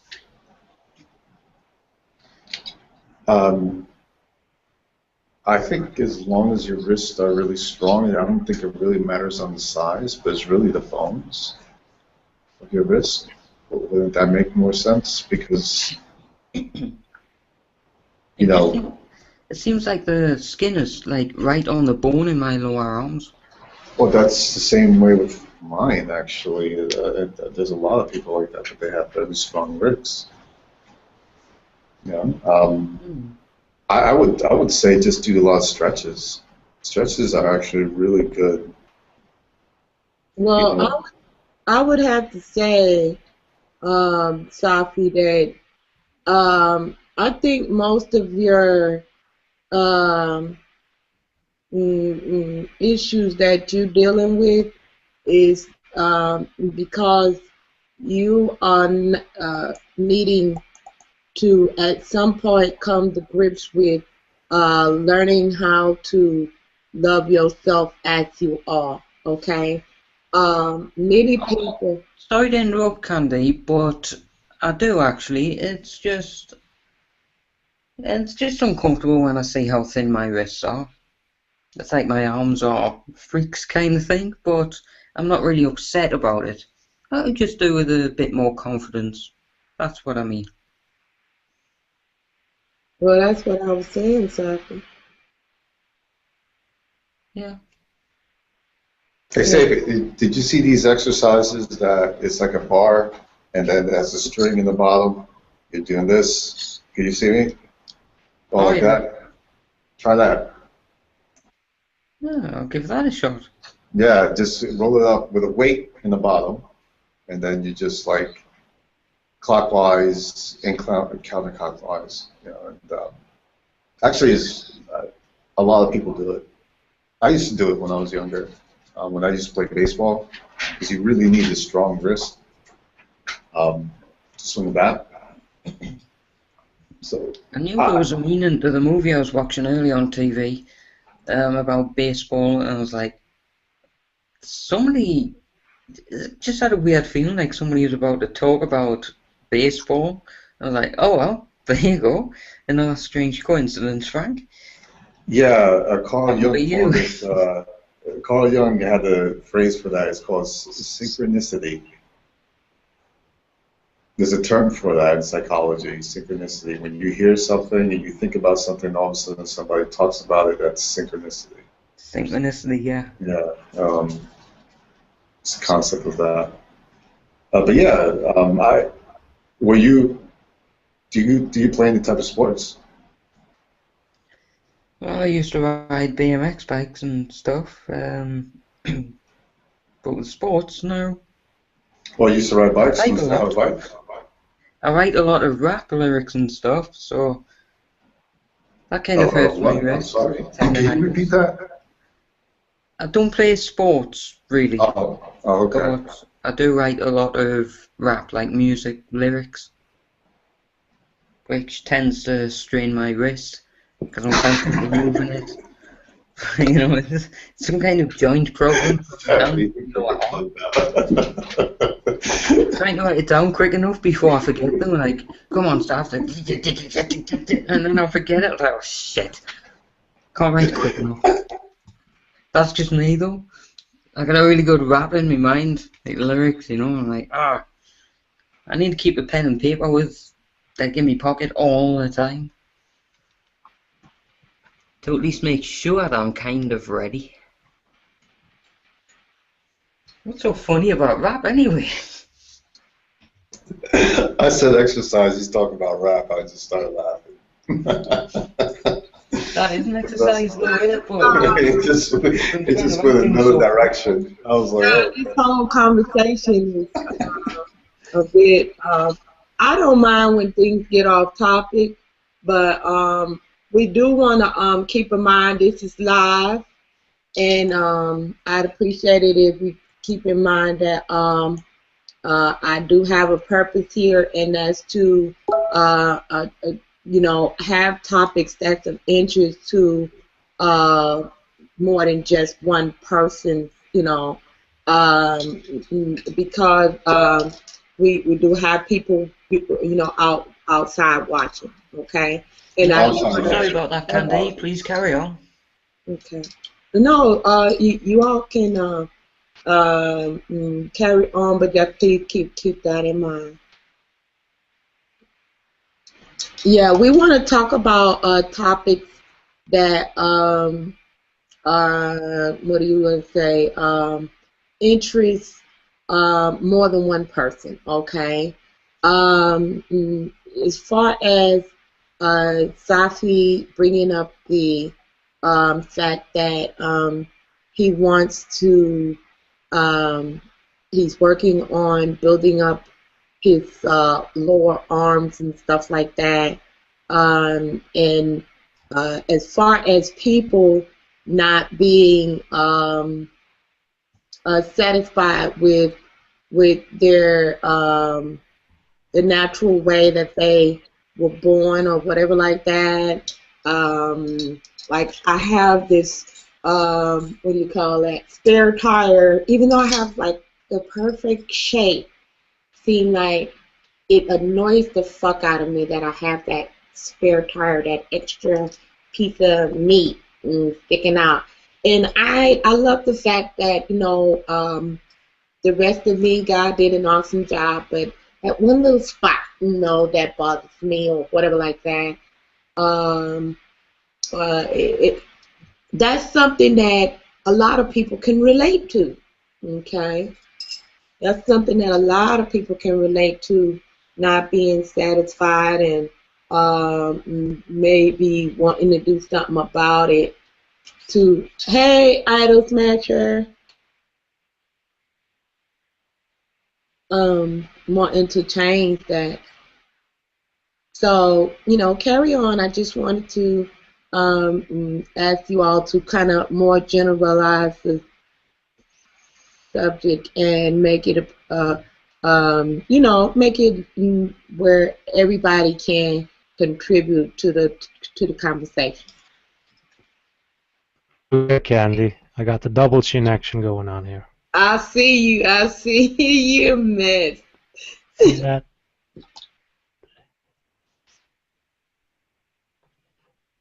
Hey, you ain't gonna talk today, Idol Smasher? Oh, you having sound issues. Okay. All right. Yeah. What's the name? Green? Yes, ma'am. Can you expound a little more on that? What you were saying? Synchronicity. When Safi was talking about, you was talking about bodybuilding, and he was talking about baseball or something, and he was like, that's called it's like synchronized thought or something. Yeah. Hold on. I'll be right back. Gotta use the bathroom. I'm sorry. Hi. What?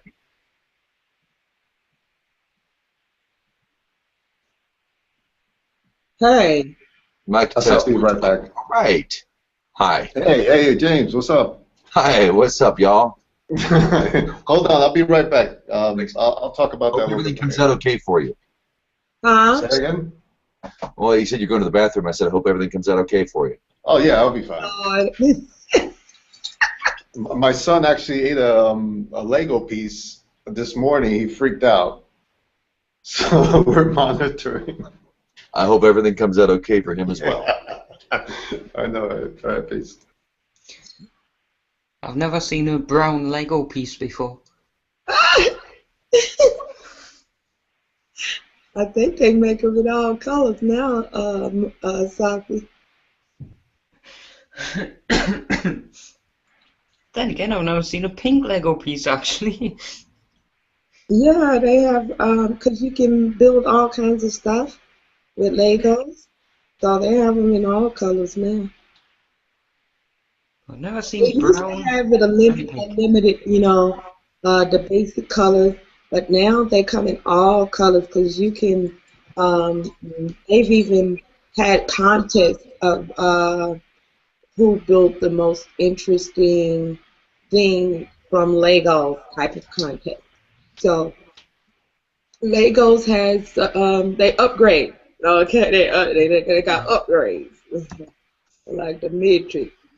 I I'm really want to see what the disappointed. competition winners actually did, what they built. Huh? I really want to see what the competition, like the new Lego color people have actually built with pink and brown Lego blocks.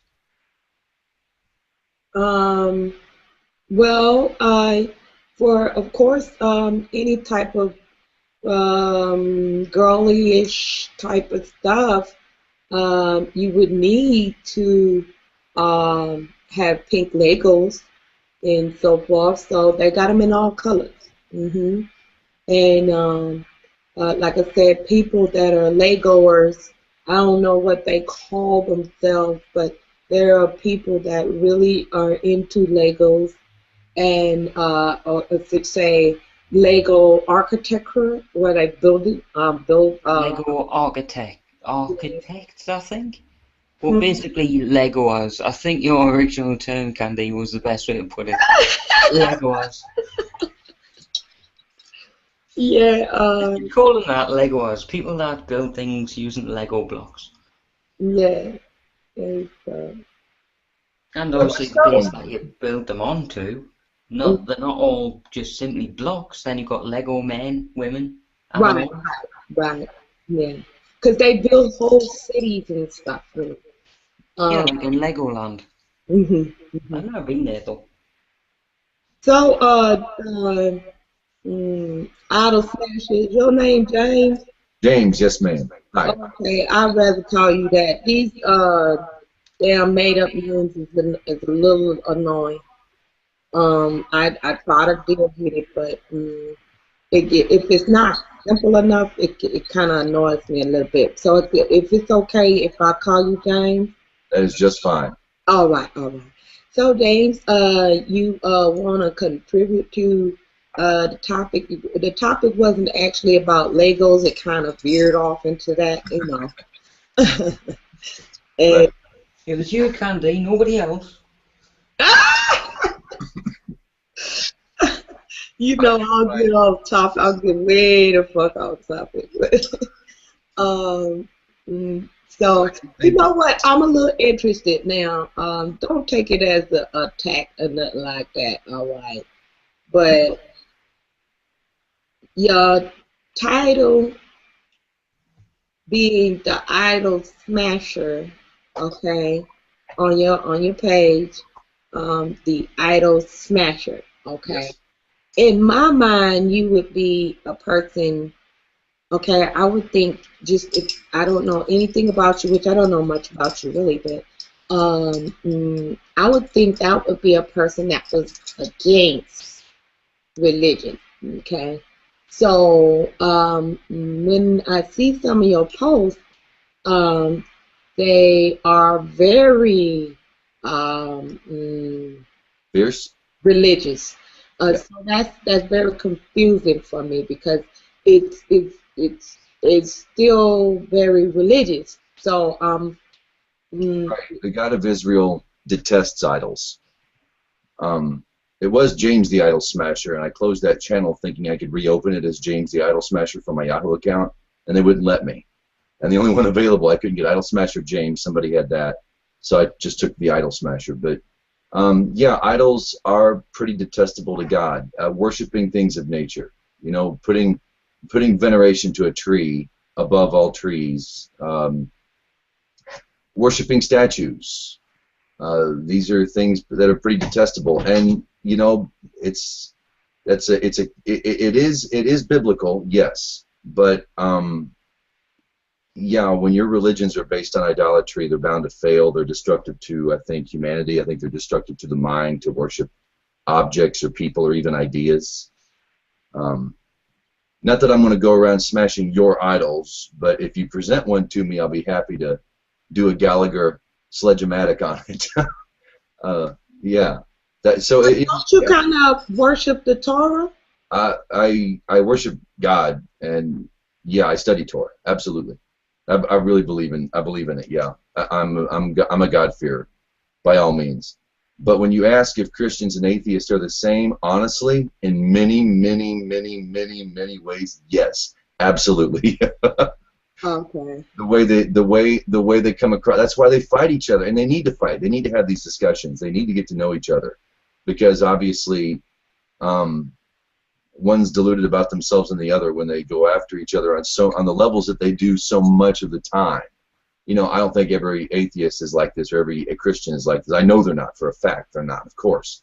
But you know, when you get the loud ones who want to prove the other one wrong, it's fun to an extent. But when you take it really seriously, yeah, the missionizing and the black and white, rather than many colors or phases or levels of behavior, it's all about belief, and you have the wrong belief. And yeah, they're honestly they behave quite the same sometimes.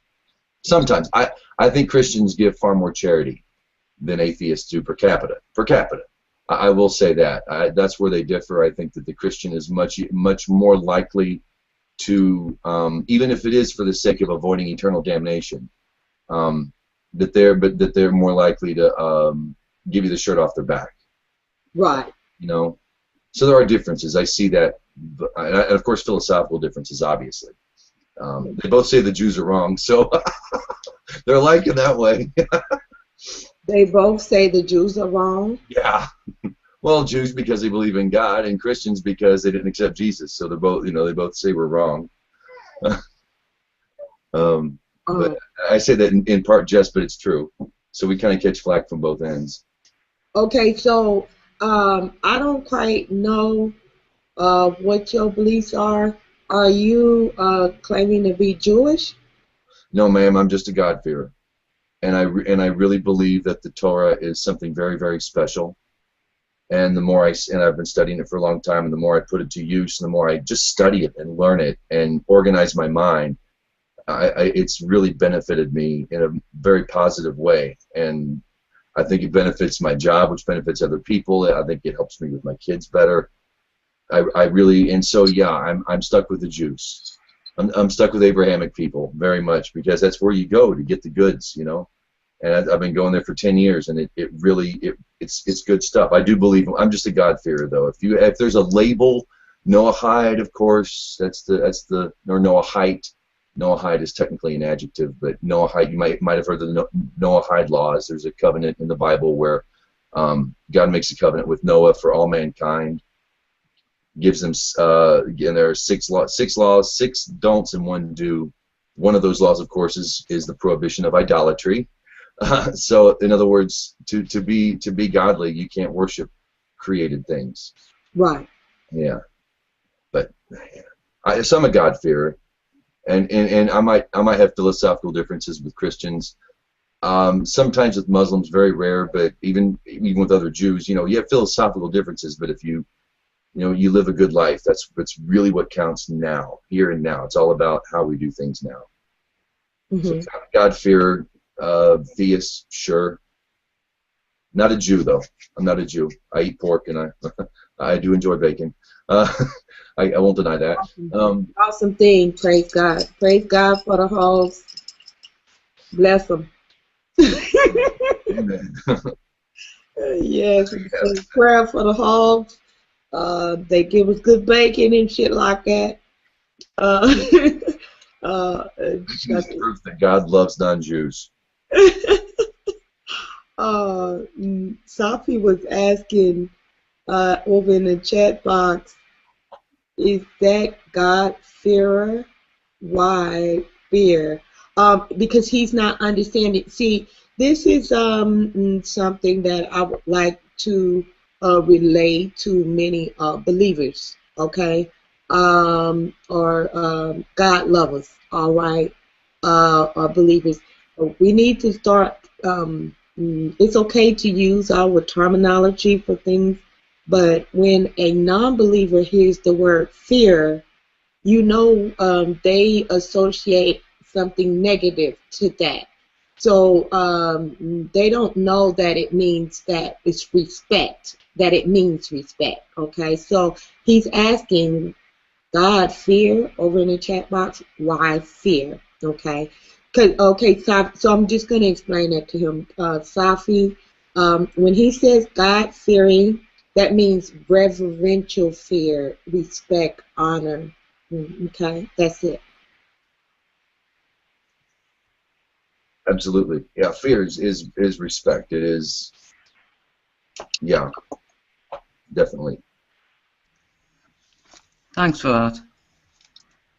Okay. It's just the term that they say. Someone who fears God is like, I'll keep the law, I fear when I break it. You mean kind of like God fearer? That's the wrong terminology. It doesn't mean to be afraid. It does not mean that. You have to look that word up. Fear. That fear is reverence, honor, respect. It's not a sense of being scared. This is not the same. It's not the same relatable emotion. All right.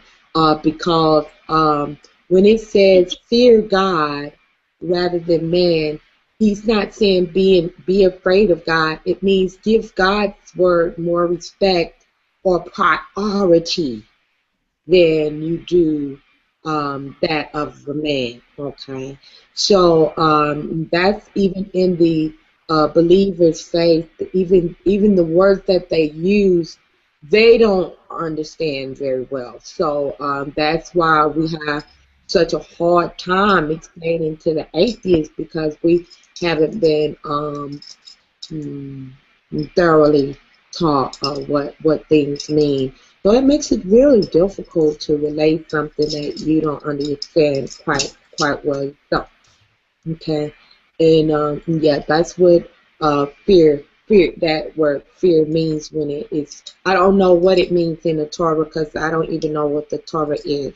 But in the Bible, when the word fear is being used, not all the time. In some cases, it means exactly what you would think it would mean. It means being afraid. But okay, say for example, like when the angels would approach people, the Bible says that he feared, all right, or she feared, or whatever.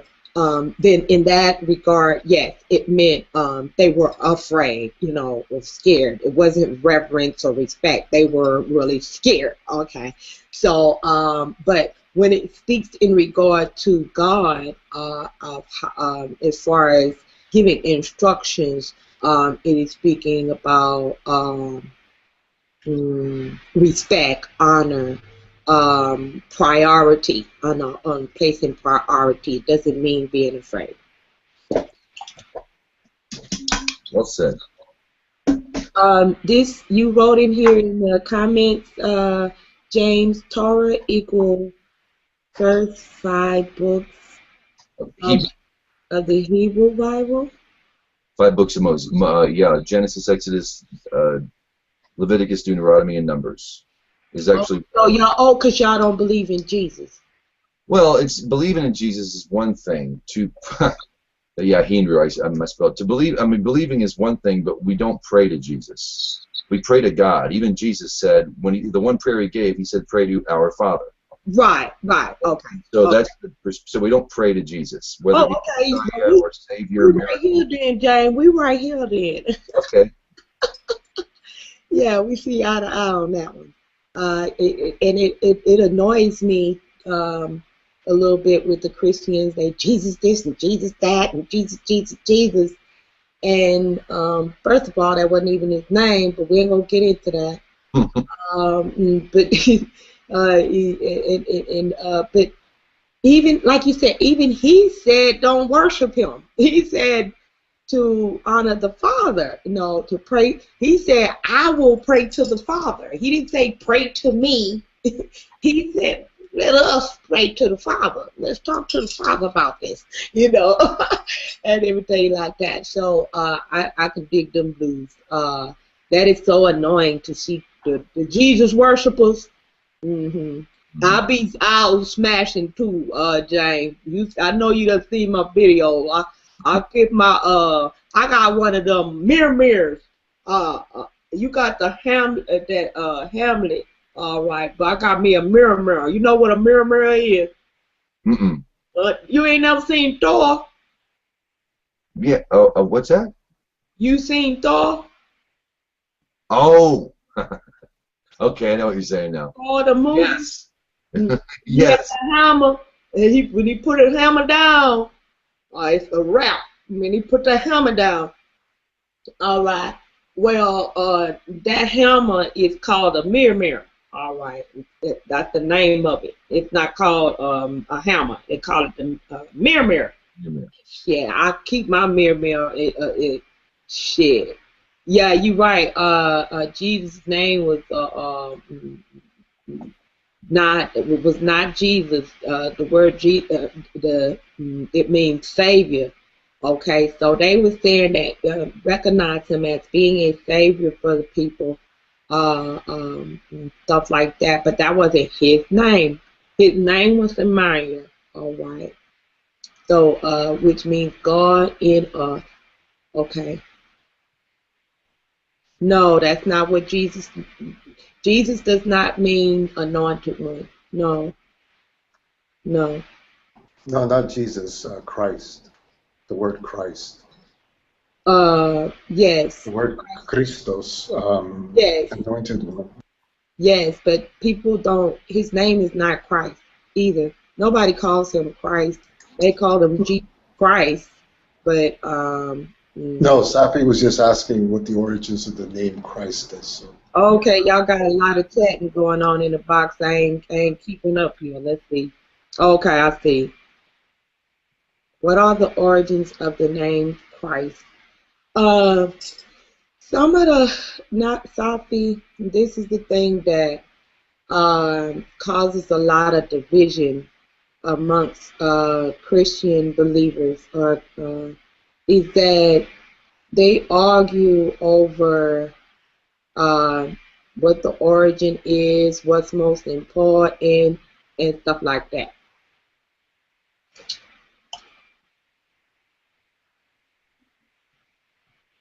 Right. So you really can't say where something began if you wasn't actually there.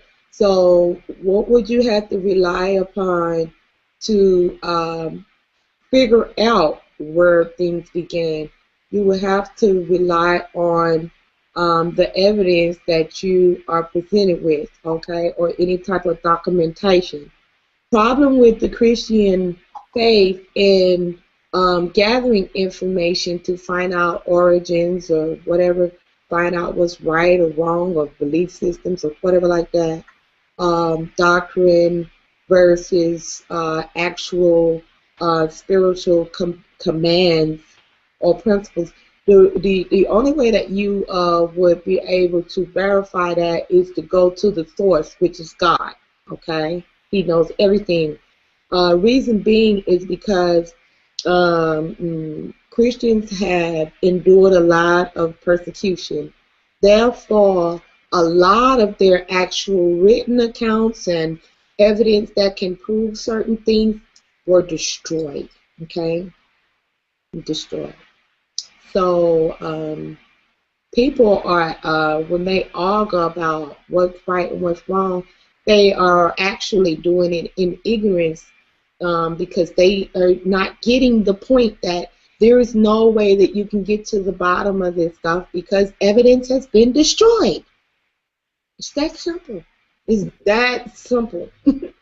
It's no way you can have a definite or emphatic knowledge about that unless you ask God, which He knows everything. So otherwise, you're just going based on what you have. Can you have a case where somebody is proven guilty by reason of the fact that there was lack of evidence to prove them innocent? Absolutely, you can.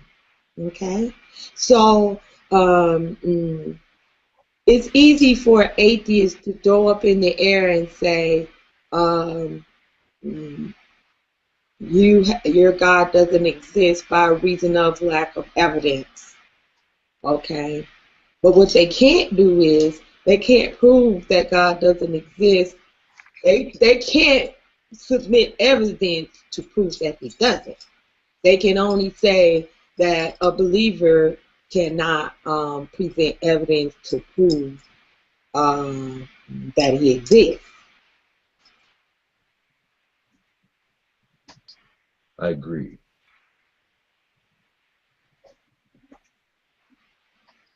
And see, most atheists don't want to admit that. As much as they say they go by evidence, they don't have no proof that God don't exist, yet they will say and post memes that He doesn't. Where's your motherfucking evidence? Y'all say y'all go by evidence. Where's your fucking evidence? Well, take that motherfucking meme down then, because you don't got no damn evidence. You know, so I could make them look real bad, but I know they don't know no better, so I didn't throw that out there, let that marinate, and they had to get back with me. I done debunked a bunch of them, poor thing. They gather and they trying to get their stuff together now, and hopefully either they realize that they lost and they done gave up the fight, or either they gonna gather up some more bullshit and they'll be back. But I debunked them already. Every last one of them. Every last one of them. Well, I take that back. There's some out there that I haven't debunked them personally, but they watched my video where I was debunking somebody else that had the same shaky grounds they were standing on, so they don't even want no parts of me. They don't want to be embarrassed, so they don't want no parts of me. And not because Candy's so bad, but I can. I'm not gonna let nobody take me all around the corner like I'm a hoe. We're gonna stay right here out in the open. So whatever we wanna discuss, gonna be discussed in the open in the sight of everybody where it can be properly judged. And see, if they want to try to make my God look bad, if there's no way that can be done, I can just chill on that. I can just, sit back and laugh at it. But when you want to get into a debate about the difference between this and that, all right, I can break it down to the Lord's terms, but my confidence comes from God because His wisdom reigns no matter what, and I can prove it, and I do it over and over again. That's why I challenge them, but I ain't got no takers. In the Bible, there are many testaments, and this is why atheists hate that Bible, though. They hate that Bible, because it's many testaments in the Bible where people have challenged our God. We always win. Ain't that right, James? It's hard for them to touch it. It really is. They build an idol, and they say, this is what you worship, and it's all wrong. Watch me destroy it. See? You're wrong. See what I did there? We put the hammer down on their ass. We put the hammer down on that ass every time, so they don't want no trouble. All right. It's kind of like Muhammad Ali. For a long time, he couldn't even find no contender because people say, I ain't getting in the ring with that man, make me look like a damn fool. Shit, his manager had to tell him, when you have a fight, don't whoop him so bad. Like, let him make it through the first round. God damn, people want to be entertained and shit like that, you know. Don't whoop him off up in the first round. Look, the first 3 seconds of a round is a TKO, you know. You got to toy with him a little bit. And that's when Muhammad started dancing around the stage and so forth. And carrying out. So he knew he was going to win anyhow. So he danced around the stage and cut up and turn flips and carry out. And, you know, give the people a good show before he knocked a motherfucker out. It's shit. I get a little, I need to stop my shit though, but I get a little pleasure out there. I get just a little bit of pleasure out there, you know. I like to toy with them idol worshippers, even the so-called Christians that claim they are defending our God. Shoot, I don't know what God they serving, but the God I serve, he don't need no defending. He'll bash some gun all by himself. He the boss of this operation, and ain't a damn thing nobody can do about it. Shit. That's real talk. Yeah, that's real talk. They can piss and whine and moan all they want to, but ain't a damn thing they can do about it.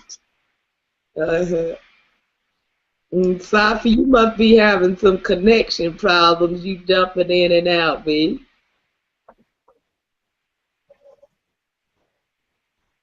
Yeah, but I was a little curious about your belief, Jane. I'm gonna have to look into that Torah. It's I believe there's enough evidence to show that it's the product of a higher intelligence than man. I really do. We can't empirically show God. Fine, he's not supposed to, but that's the point. You find God in all things. That's the point. But I really do think that it came from. It just happens to speak of God, so it would be really difficult for me to say space aliens or a guy from the future. But there's something strange and unnatural about it, completely off the wall. It's the Hebrew language is like no other language on the planet. It's pictorial, like Chinese and Sanskrit. It's spoken phonetically, like our alphabet, but it's also numerical, and it works like the chemical language. So when you start looking at the Torah from the Hebrew, which I'm just getting into learning Hebrew. I've only been able to read my Hebrew a year. Hebrew is a bad motherfucker, ain't it? I agree. God was showing me that boy, that Hebrew is a motherfucker. I love it too. I'm very intrigued by it. I studied the Greek and Hebrew, but that Hebrew got something spiritual up in it. Good God Almighty, one word, because their words are expressions, not words. Right. So therefore, one word can mean the express opposite of like the Zvi and a Zev and a Ziv. There are no vowels on a Torah scroll, so that's spelled with the same Hebrew letters. The deer, the Zavi, and the wolf, the Zvi. I think that's right. But in Hebrew, it's a Zed and a Vav. It's the same two Hebrew letters. That would mean both predator and prey. Yes, it's like the opposite. Is well, that's what God is, the perfect balance. Yes. Their words are the opposite of each other. It can mean either or. You can use like Abba. You know how people say Abba, Father? Mm-hmm. The word Abba, I found, doesn't mean father. It can be referring to a father figure in adoration. Or you can use the word and say Abba. That Abba can mean that an enemy So it can mean friend or foe. You know, I said, wow. You are so right. That I don't know nothing about the Torah, but baby, that Hebrew language is something else. I was spiritually drawn to that language too. I really was. I tell you, not was, I am. That language there is so awesome in itself. Is amazing language. I speak a little myself. But now take that and put it into numerical code perspective and imagine what can be blossomed from the Torah itself. All the layers and the you know, it just, every word, every phrase blossoms into 1,000 teachings. So it's, I could imagine. Check out my YouTube page. There's some stuff on the Hebrew language. There's some really neat videos, lectures. They're by rabbis, but he's gonna I got one that's 45 minutes, a DNA of creation, and another one's a 4 hours or 4.5 hours of 4 different lectures of just breaking down the Hebrew language. They barely scratch the surface, and it leaves you kind of numb. You know, when you watch it, you're like, whoa, there's something not quite right about this. Okay, this isn't natural. It's difficult for me to believe, as atheists would say, a bunch of sheep-herding Bronze Age savages wrote a fairy tale. It's far more than that. It's not even a fairy tale. And they weren't savages, and you know, but still, that's how it's referred to. And there's far more to it. It's good stuff. It's good stuff. It's like watermelon or ice cream. It's good stuff. You know, you'll love it anyway. Well, if it's broken down, see, this is where I get lost with many of the intellectual soundness of certain information as it's presented. The problem where I get lost is that if something is, I find awesomeness in not that I can't understand something profound, but I find something to be awesome in its simplicity, that it looked as if it was so sophisticated that you couldn't understand it, but it's as simple as ABC, you know. And that is the awesomeness that I find in God, that those things, he said, he took the foolish things and to confound the wise, or that he hid the wisdom of wealth in the poor, you know. He said the wealth of the wicked is stored up for the just, all right? And I don't know how to explain that right offhand, but my point is that, all right, I like simplicity. I found that God is in his awesomeness is able to be extravagantly awesome and simple all at the same time. Yeah, all at the same time. Yeah, that's what makes him so amazing, that he can be the extreme sense of intellect, you know, as far as knowledge and wisdom. He can be the ultimate and the least all at the same time, you know. Yeah. That's what intrigues me about him. That he can reach the highs and dip down here low in the valley where I'm at too. The old folks used to sing in the Pentecostal church where I come up, say, it's a song that they sung during the what is that, Easter holiday. Well, they sung it all year round, but it just they made sure that on the Easter holiday that's supposed to be about the resurrection, not about no bunny laying eggs. I don't know how in the hell that happened, but anyway, it was supposed to be about the resurrection of Jesus or whatever like that. And so they used to sing a song about the blood of Jesus and how powerful it is, you know. that bloodline, yeah. So they would sing about the blood and how powerful that sacrifice was for us.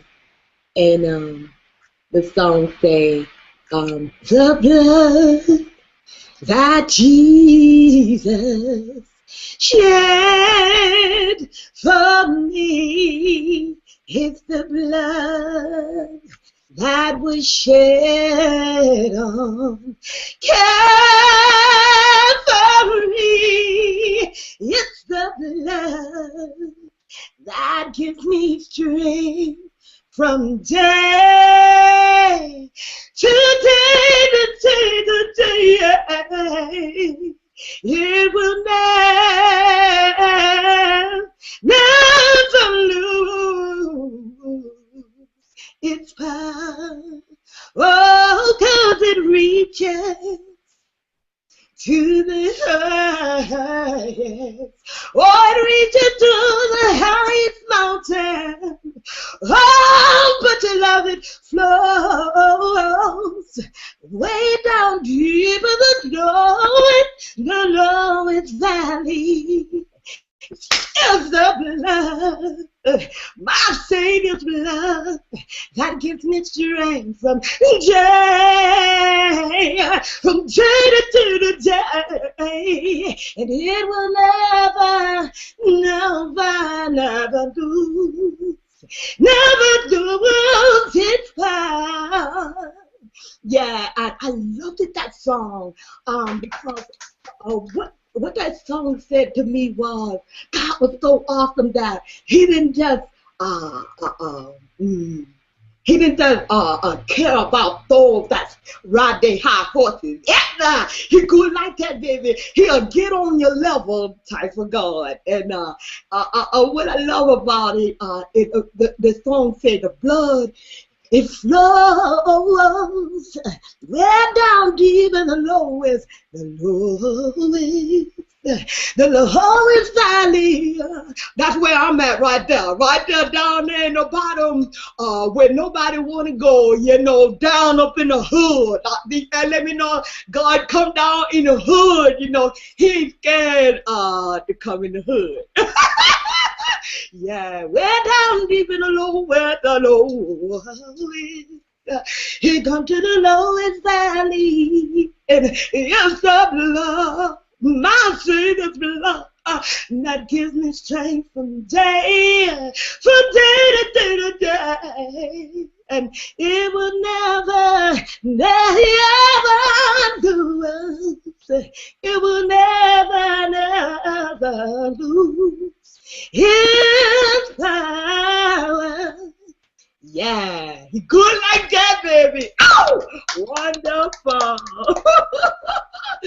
Yeah, He good like that. Yeah, that's why He don't need no defense.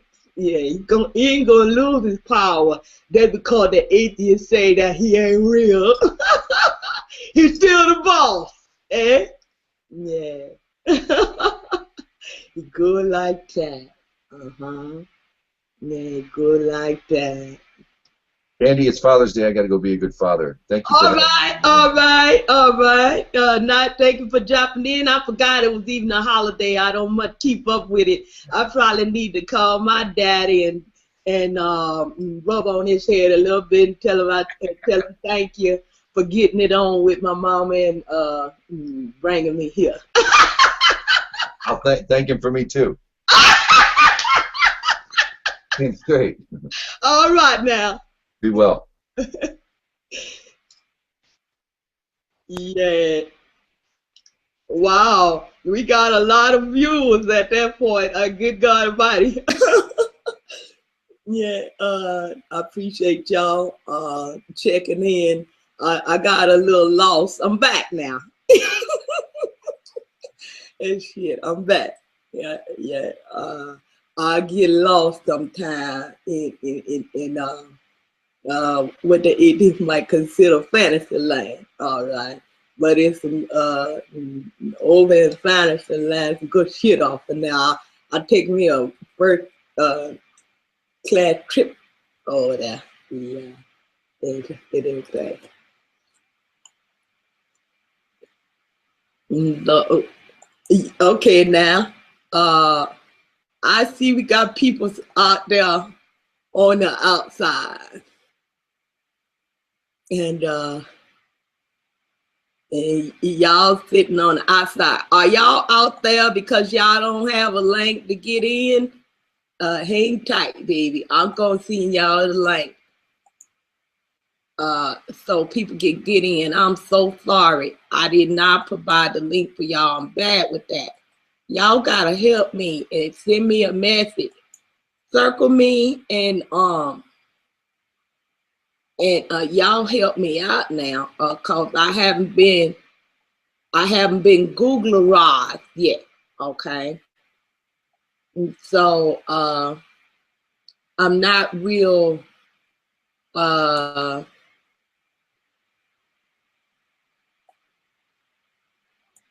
I'm not up on the how to do everything. Ben, I'm so sorry, baby. I'm sending a link right now, hon.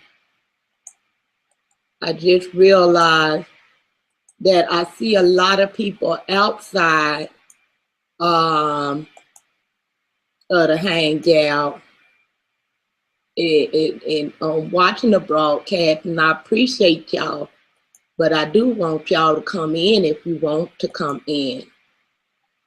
Okay, so I did just leave, I left the link on the outside there, so y'all can come on in the room. Come on in the room.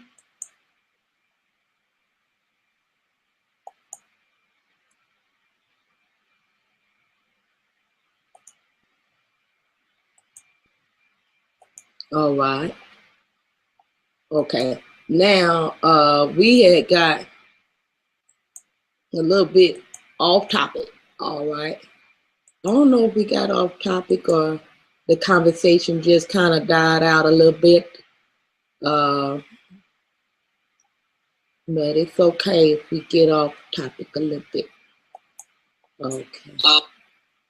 Little girls, and that's not homosexual activity. He's heterosexual, all right? But he's still a fucking violator. He's still a damn pedophile, all right? So, why y'all think that only people that's gay is violators and pedophiles? Y'all, that's an ignorant ass myth. Okay, that's y'all. Okay. That Candy, that was a video I accidentally clicked on with Candy getting on that ass. All right. So, those of you who don't know Candy, baby, let's hang tight, hold what you got. All right. Candy, good people, but I'm known to get on that ass if necessary. All right. And I do it in love because I love you, baby. All right. I'm gonna love you to pieces too. I'm gonna love you right on and get yourself right on together. All right. And I'm trying to make sure that I make the link available for everyone that want to come on in. They want to come on in the room.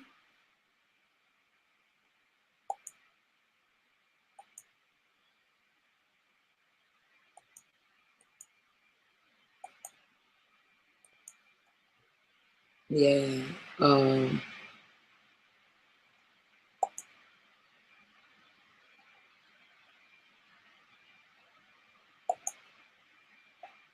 I hope now they made her travel, safe travels over where she's headed to and everything like that.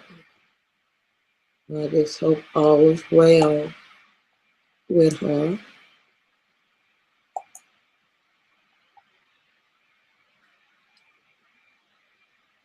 Mm. Okay. Okay, so I just made the link. I think I put the link at where people could find it easily. And come on in the room. All you got to do is click on the link, and it will allow you access into the